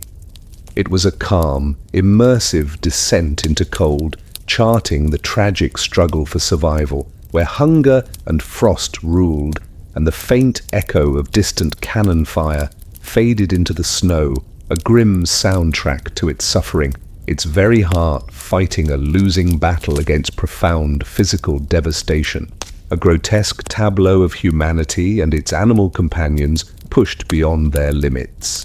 The silence of the steppes, as Napoleon's Grand Army, a shattered, dying remnant, finally stumbled out of the vast, frozen expanse of Russia, leaving behind hundreds of thousands of dead, the ultimate, most profound legacy of that cataclysmic winter, remained. The silence of the steppes was absolute. When it ends, there is no sound. Only the crunch of boots over snow and the faint sigh of wind carrying the last breath of empire, transforming a brutal military campaign into an epic, horrifying elegy, a chilling testament to nature's overwhelming power and the ultimate, profound fragility of human ambition. Imagine the air, utterly frigid, sharp and brutal, stealing your breath, thick with the acrid stench of frozen mud, decaying bodies, and the pervasive aroma of human despair. The sounds were no longer the distant thunder of cannon or the triumphant shouts of generals. They included the rhythmic crunch of human boots on endless snow, the low moans of dying men, and the profound, almost eerie silence that defined a world utterly consumed by cold. Moonlight over endless white plains illuminated vast, desolate stretches littered with silent, frozen forms. The endless plains of the Russian steppes had, for months, been a vast, chaotic theatre of war, of marching armies, of desperate battles, of agonizing retreat. But now, with the Grand Army utterly broken, its survivors a mere trickle, a profound stillness descended. The violence, the clamour, the suffering, all were slowly absorbed by the immense, silent blanket of snow. Listen to the rhythmic crunch of boots over snow, a solitary, monotonous sound that echoed in the profound stillness, a testament to the sheer physical effort of mere movement. Hear the low moans of the few remaining dying men, their voices thin and reedy, slowly fading into the vast, indifferent night.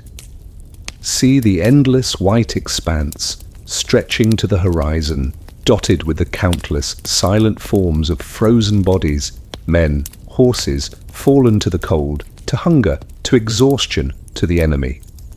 When it ends, there is no sound. The wind, which had howled so relentlessly, now merely sighed, a desolate, mournful breath sweeping across the vast, empty plains. It carried not the shouts of command, not the blare of trumpets, not the thunder of cannon, but only the profound, echoing silence of countless extinguished lives. The snow falling softly covered everything, blurring the distinctions between fallen soldiers and the frozen earth itself. Only the crunch of boots over snow and the faint sigh of wind carrying the last breath of empire. The Grand Army, once the embodiment of Napoleon's boundless ambition, was utterly defeated, not primarily by enemy steel, but by the overwhelming, merciless power of winter. Its remnants, limping westward, carried with them the indelible memory of this profound defeat, a lesson in humility etched in ice and blood.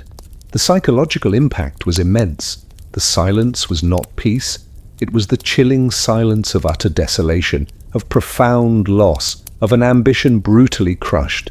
It amplified the sense of despair, of futility, of the overwhelming triumph of nature over human endeavour. The faint sigh of wind carrying the last breath of empire. The silence of the steppes was a terrifying, profound reality in Napoleonic France, a chilling testament to the cold that tested the body. It was a calm, immersive descent into cold, charting the tragic struggle for survival, where hunger and frost ruled, and the faint echo of distant cannon fire faded into the snow, a grim soundtrack to its suffering, its very heart fighting a losing battle against profound physical devastation and the utter collapse of its imperial spirit, forever enshrined in the overwhelming, eternal silence of the Russian plains. The thaw and the memory. The thaw in France. After the agony of the Russian winter, after the disastrous retreat of Napoleon's Grand Army, and the chilling silence that fell over the snow-laden steppes, a different, more gentle rhythm began to stir far to the west. The thaw in France arrived not with a sudden burst of warmth, but with a slow, almost imperceptible softening of the earth's iron grip. Spring returns to France as if nothing happened. The fields bloom again, but beneath them lie the bones of dreams, a poignant testament to profound national trauma and the enduring, yet subtly scarred, resilience of a land forever marked by the immense cost of imperial ambition. Imagine the air, crisp and clean, thick with the earthy scent of thawing soil, of new growth, and the pervasive aroma of wood smoke, mingling with the sweet fragrance of early blossoms. The sounds are no longer the mournful howl of the wind. They include the distant rhythmic drip of melting ice, the cheerful calls of returning birds, and the cautious murmur of villagers emerging from their homes.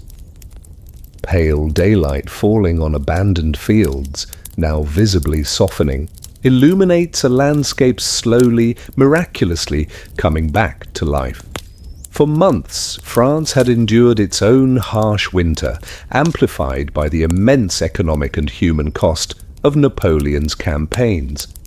The frozen roads, the silent markets, the empty hearths, the ubiquitous black of mourning attire.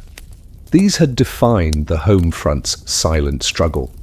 But as the sun gained strength and the days lengthened, nature began its slow, inexorable process of renewal. Listen to the distant rhythmic drip of melting ice from farmhouse eaves, a gentle, insistent sound that spoke of returning water, of life awakening.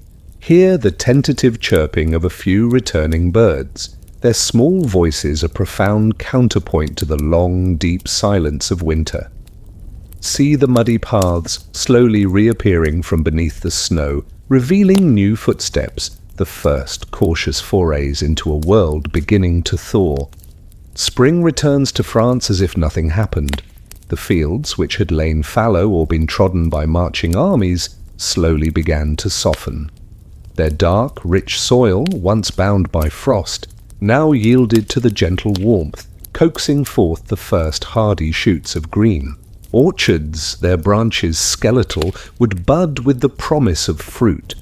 The landscape, with its rolling hills and fertile plains, seemed to erase the memory of winter's brutality, returning to its familiar, vibrant beauty.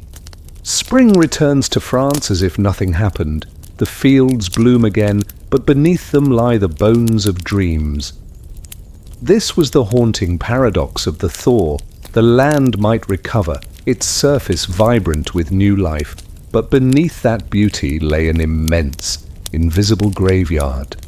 The dreams of glory, of conquest, of a boundless empire, which had driven hundreds of thousands of men eastward, had frozen on the Russian steppes, and for those who had perished, their bones lay unburied or scattered beneath distant snows, their dreams forever entombed by the cold. The psychological impact was immense. The vibrant return of spring brought a profound sense of relief, a collective sigh of gratitude, but it was tempered by the pervasive, unspoken grief, the knowledge of the immense, irreparable loss. The laughter of children, though cheerful, would still be tinged with the sadness of missing fathers. The memory of the cold, of the hunger, of the distant war, all remained a subtle undercurrent, shaping their perception of the renewed landscape. The beauty of spring was seen through the lens of profound suffering, making its fragile promise even more precious. The fields bloom again, but beneath them lie the bones of dreams. The thaw in France was a terrifying, profound reality in Napoleonic France, a chilling testament to the cold that tested the body. It was a calm, immersive descent into cold, charting the tragic struggle for survival, where hunger and frost ruled, and the faint echo of distant cannon fire faded into the snow. A grim soundtrack to its suffering, its very heart fighting a quiet, enduring battle with the profound, indelible memory of loss. The survivors' stories, as spring's tender breath finally softened the frozen grip of winter across France, and the vast, snow-laden steppes of Russia slowly began their thaw, the full, horrifying truth of Napoleon's disastrous campaign could no longer be contained. The survivors' stories became a haunting, indelible legacy. In taverns, they spoke softly. No glory, no songs. Only cold, hunger, and the long road home, transforming personal trauma into a collective, unwritten chronicle that forever redefined the meaning of heroism and the brutal, unseen cost of imperial ambition. Imagine the air inside a smoky Parisian tavern, thick with the pungent aroma of stale ale, wood smoke, and the subtle tang of human presence, now permeated by a profound stillness, a palpable sense of shared grief and grim fascination.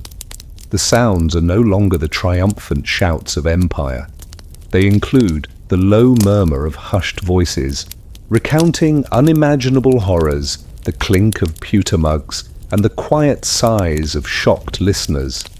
Moonlight over endless white plains was replaced by the flickering glow of a single candle, illuminating faces etched with profound, unforgettable trauma.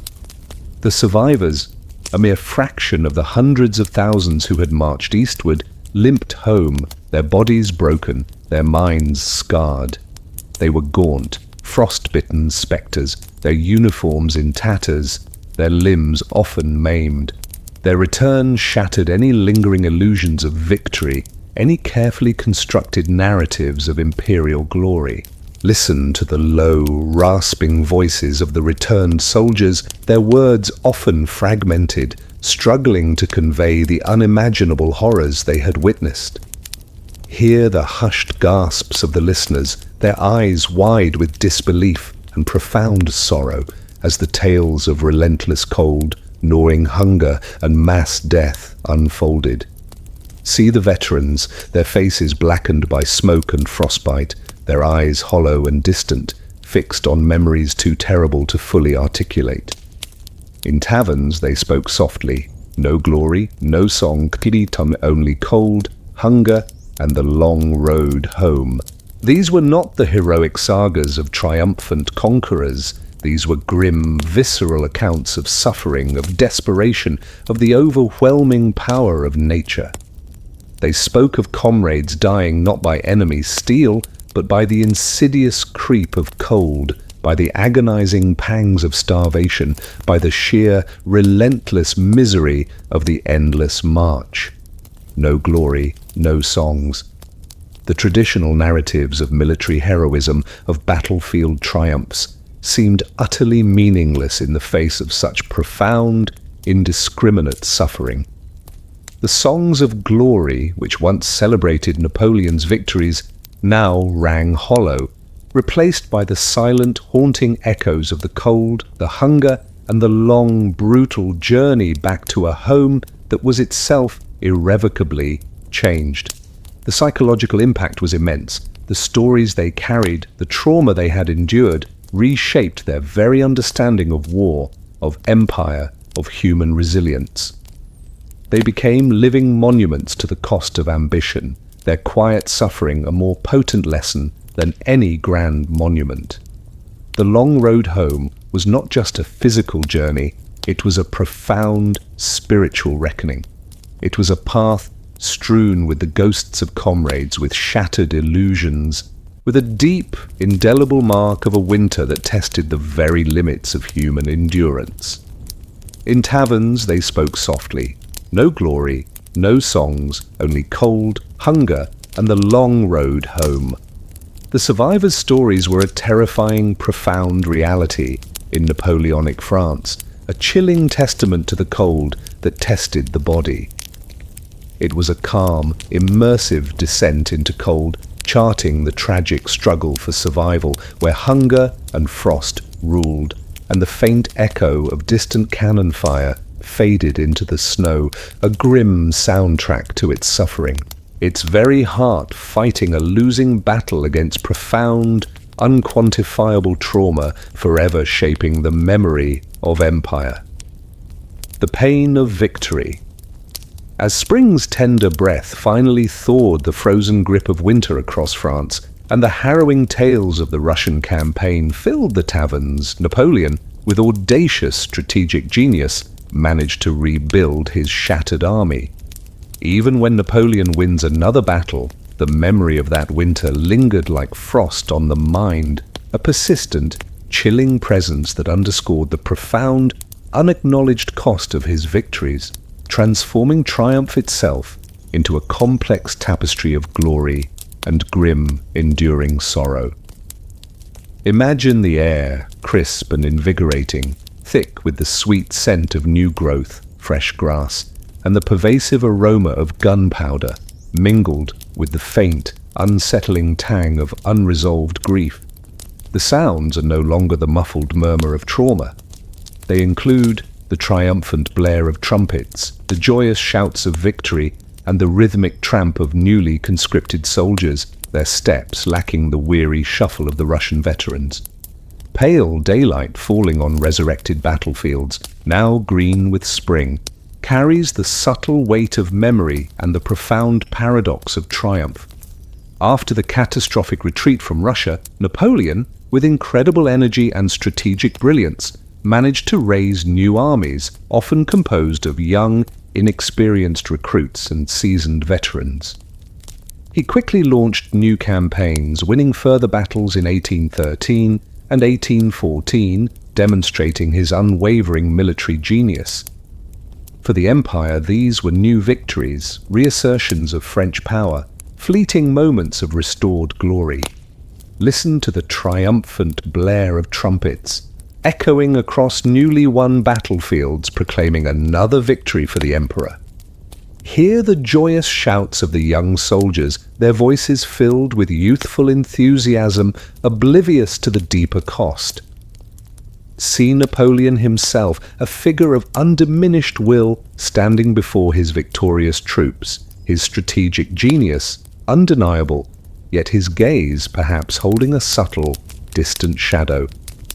Even when Napoleon wins another battle, the memory of that winter lingered like frost on the mind. For the veterans who had survived Russia, for the generals who had witnessed the devastation, for the families who had lost loved ones, these new victories were profoundly bittersweet. They were reminders of the immense, irreplaceable human cost of past campaigns, of the hundreds of thousands of lives lost to cold, hunger, and disease. The psychological toll was immense. The memory of frostbitten limbs, of starving horses, of comrades perishing in the snow was etched indelibly onto their minds. It was a persistent, chilling presence that tempered any joy, any sense of triumph. They knew the true price of these victories, the unseen sacrifice hidden beneath the grand narratives of imperial glory. The families on the home front, particularly the countless widows, also carried this frost on their minds. Every new victory, every celebration, was shadowed by the absence of their loved ones, a poignant reminder of the immense personal cost of the emperor's ambition. The fresh enthusiasm of new recruits felt naive, almost heartbreaking, to those who knew the grim reality of winter warfare. The pain of victory was a profound paradox. Glory achieved through unimaginable suffering, triumphs built upon a foundation of countless lives frozen in distant lands. It was a constant, unsettling counter-narrative to the official pronouncements of imperial might, subtly eroding the long-term confidence and legitimacy of the empire. Even when Napoleon wins another battle, the memory of that winter lingers like frost on the mind. The pain of victory was a terrifying, profound reality in Napoleonic France, a chilling testament to the cold that tested the body. It was a calm, immersive descent into cold, charting the tragic struggle for survival, where hunger and frost ruled, and the faint echo of distant cannon fire faded into the snow, a grim soundtrack to its suffering, its very heart fighting a losing battle against profound, unquantifiable trauma, forever shaping the memory of empire. The emperor alone. After the brutal winters and the crushing defeats, after the final, agonizing collapse of his vast empire, the once unassailable figure of Napoleon Bonaparte who had reshaped Europe with his will, found himself in a profound, unyielding solitude. The emperor alone was a haunting, poignant reality. In later years, when exile finds him, the sea winds remind him of Russia, of snow, silence, and the profound cost of ambition, transforming his personal isolation into a timeless meditation on the limits of power and the indelible memory of human suffering. Imagine the air, crisp and biting, thick with the pungent aroma of salt spray, damp stone, and the subtle tang of human presence, mingled with the faint, distant scent of a thawing continent. The sounds are no longer the thunder of cannon or the triumphant blare of trumpets. They include the ceaseless murmur of the sea, the whisper of wind across desolate island cliffs, and the low hum of distant memories. Moonlight over endless white plains is replaced by the pale, indifferent glow reflecting off restless waves, illuminating a figure of profound, solitary contemplation. After his final defeat at Waterloo in 1815, Napoleon was exiled to the remote, wind-swept island of St. Helena in the South Atlantic. Stripped of his vast empire, his formidable army, and his boundless ambition, he spent his last years in profound isolation, surrounded by a small retinue, but ultimately, utterly alone with his thoughts and his memories. Listen to the ceaseless murmur of the sea, its rhythmic crash against the rocky shores of St. Helena, a constant, pervasive sound that mirrored the restless currents of his own mind. Hear the mournful whisper of the wind, sweeping across the desolate island cliffs, carrying subtle echoes of distant lands, of past battles, of countless lost lives. See the emperor, his once magnificent uniforms replaced by simpler attire, his figure heavy with age and defeat, gazing out at the vast, indifferent ocean. In later years, when exile finds him, the sea winds remind him of Russia, of snow, silence, and the cost of ambition. The relentless winds, the biting cold of the Atlantic island, would stir memories of the devastating Russian winter. The sheer emptiness of the vast ocean, stretching to an endless horizon, would echo the boundless frozen plains where his grand army had perished. The silence of the steppes, once a chilling backdrop to his army's demise, would return in the profound quiet of his exile. He would remember the snow that silenced guns, the hundreds of thousands of men and horses lost not to enemy steel, but to the overwhelming, merciless power of nature. He would remember the ultimate cost of his ambition, the immense human suffering inflicted by his relentless pursuit of glory. The psychological toll was immense. To have commanded such power, to have reshaped Europe with his will, only to end his days in such profound isolation, haunted by the ghosts of his past. His dreams, no doubt, would be filled with the images of frozen marches, of dying soldiers, of the crushing weight of a winter that had broken his formidable will. The sea winds remind him of Russia, of snow, silence, and the cost of ambition.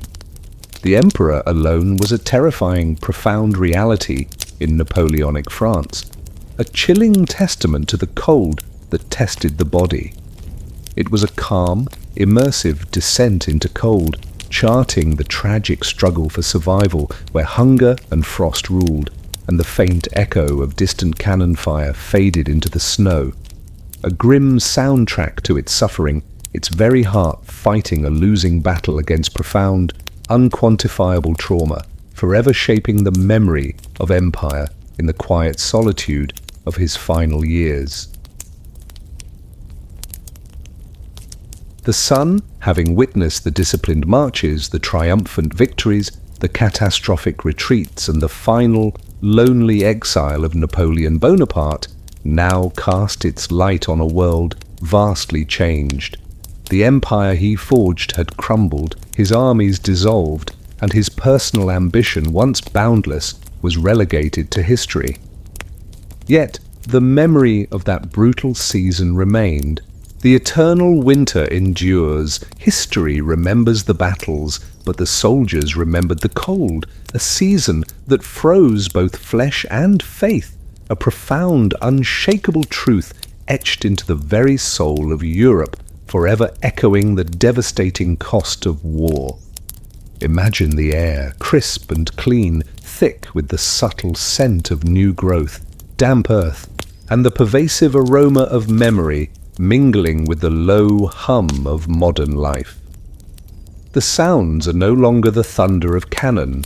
They include the quiet rustle of books in libraries, the murmur of historians, and the soft strains of classical music, all echoing the profound lessons of Napoleonic past. Moonlight over endless white plains, now a distant memory, illuminates the enduring power of human endurance. The Napoleonic Wars, a period of immense conflict and geopolitical upheaval, are often remembered for their grand battles, their strategic genius, and the transformative impact of Napoleon himself. But for the hundreds of thousands of soldiers who endured the Russian campaign, the true enemy was not the opposing army. Listen to the echo of their grim accounts, passed down through generations, recounted in memoirs, in letters, in the quiet corners of taverns. Hear the low murmur of historians, meticulously detailing the logistical failures, the environmental brutality, the unimaginable human cost. See the countless gravestones, the memorials, the anonymous plots that mark the final resting places of those who succumbed, their suffering a silent testament to winter's merciless triumph. History remembers the battles, but the soldiers remembered the cold, a season that froze both flesh and faith. The official narratives of glorious victories often overshadowed the brutal realities of survival, but for the men who marched, who shivered, who starved, who lost limbs to frostbite, the cold was the ultimate adversary, the indelible memory that burned brighter than any cannon fire. It froze both flesh. The physical toll was immense, hundreds of thousands dead from cold, hunger, and disease, their bodies left behind on the frozen steppes, grotesque monuments to winter's triumph. Frostbite claimed countless limbs, turning men into cripples, forever marked by the season's brutality. And faith. The indiscriminate suffering, the scale of the death, the profound helplessness in the face of nature's overwhelming power, these factors deeply challenged the soldiers' faith in God, in their emperor, in the very purpose of their sacrifice. Hope, for many, froze and died long before their bodies. The eternal winter is a powerful metaphor, a constant reminder that the spirit of endurance forged in those brutal Russian months continues to resonate. It teaches us that true strength lies not just in conquering enemies, but in defying the elements, in the bonds of camaraderie, and in the unwavering will to survive against impossible odds. The legacy of that winter reshaped Europe, politically and psychologically. It exposed the limits of ambition, the fragility of empires, and the profound, unquantifiable cost of human conflict. The ghost of that winter lingered long after the snows had melted, influencing military strategy, political thought, and the collective memory of a continent. History remembers the battles, but the soldiers remembered the cold, a season that froze both flesh and faith. The eternal winter is a terrifying, profound reality, transforming their brutal struggle into an indelible part of human history. It is a calm, immersive descent into cold, charting the tragic struggle for survival where hunger and frost ruled, and the faint echo of distant cannon fire fades into the snow. A grim soundtrack to its suffering, its very heart fighting a losing battle against profound physical devastation and the utter collapse of its imperial spirit, forever enshrined in the overwhelming, eternal silence of the Russian plains, a chilling testament to the cold that never truly leaves.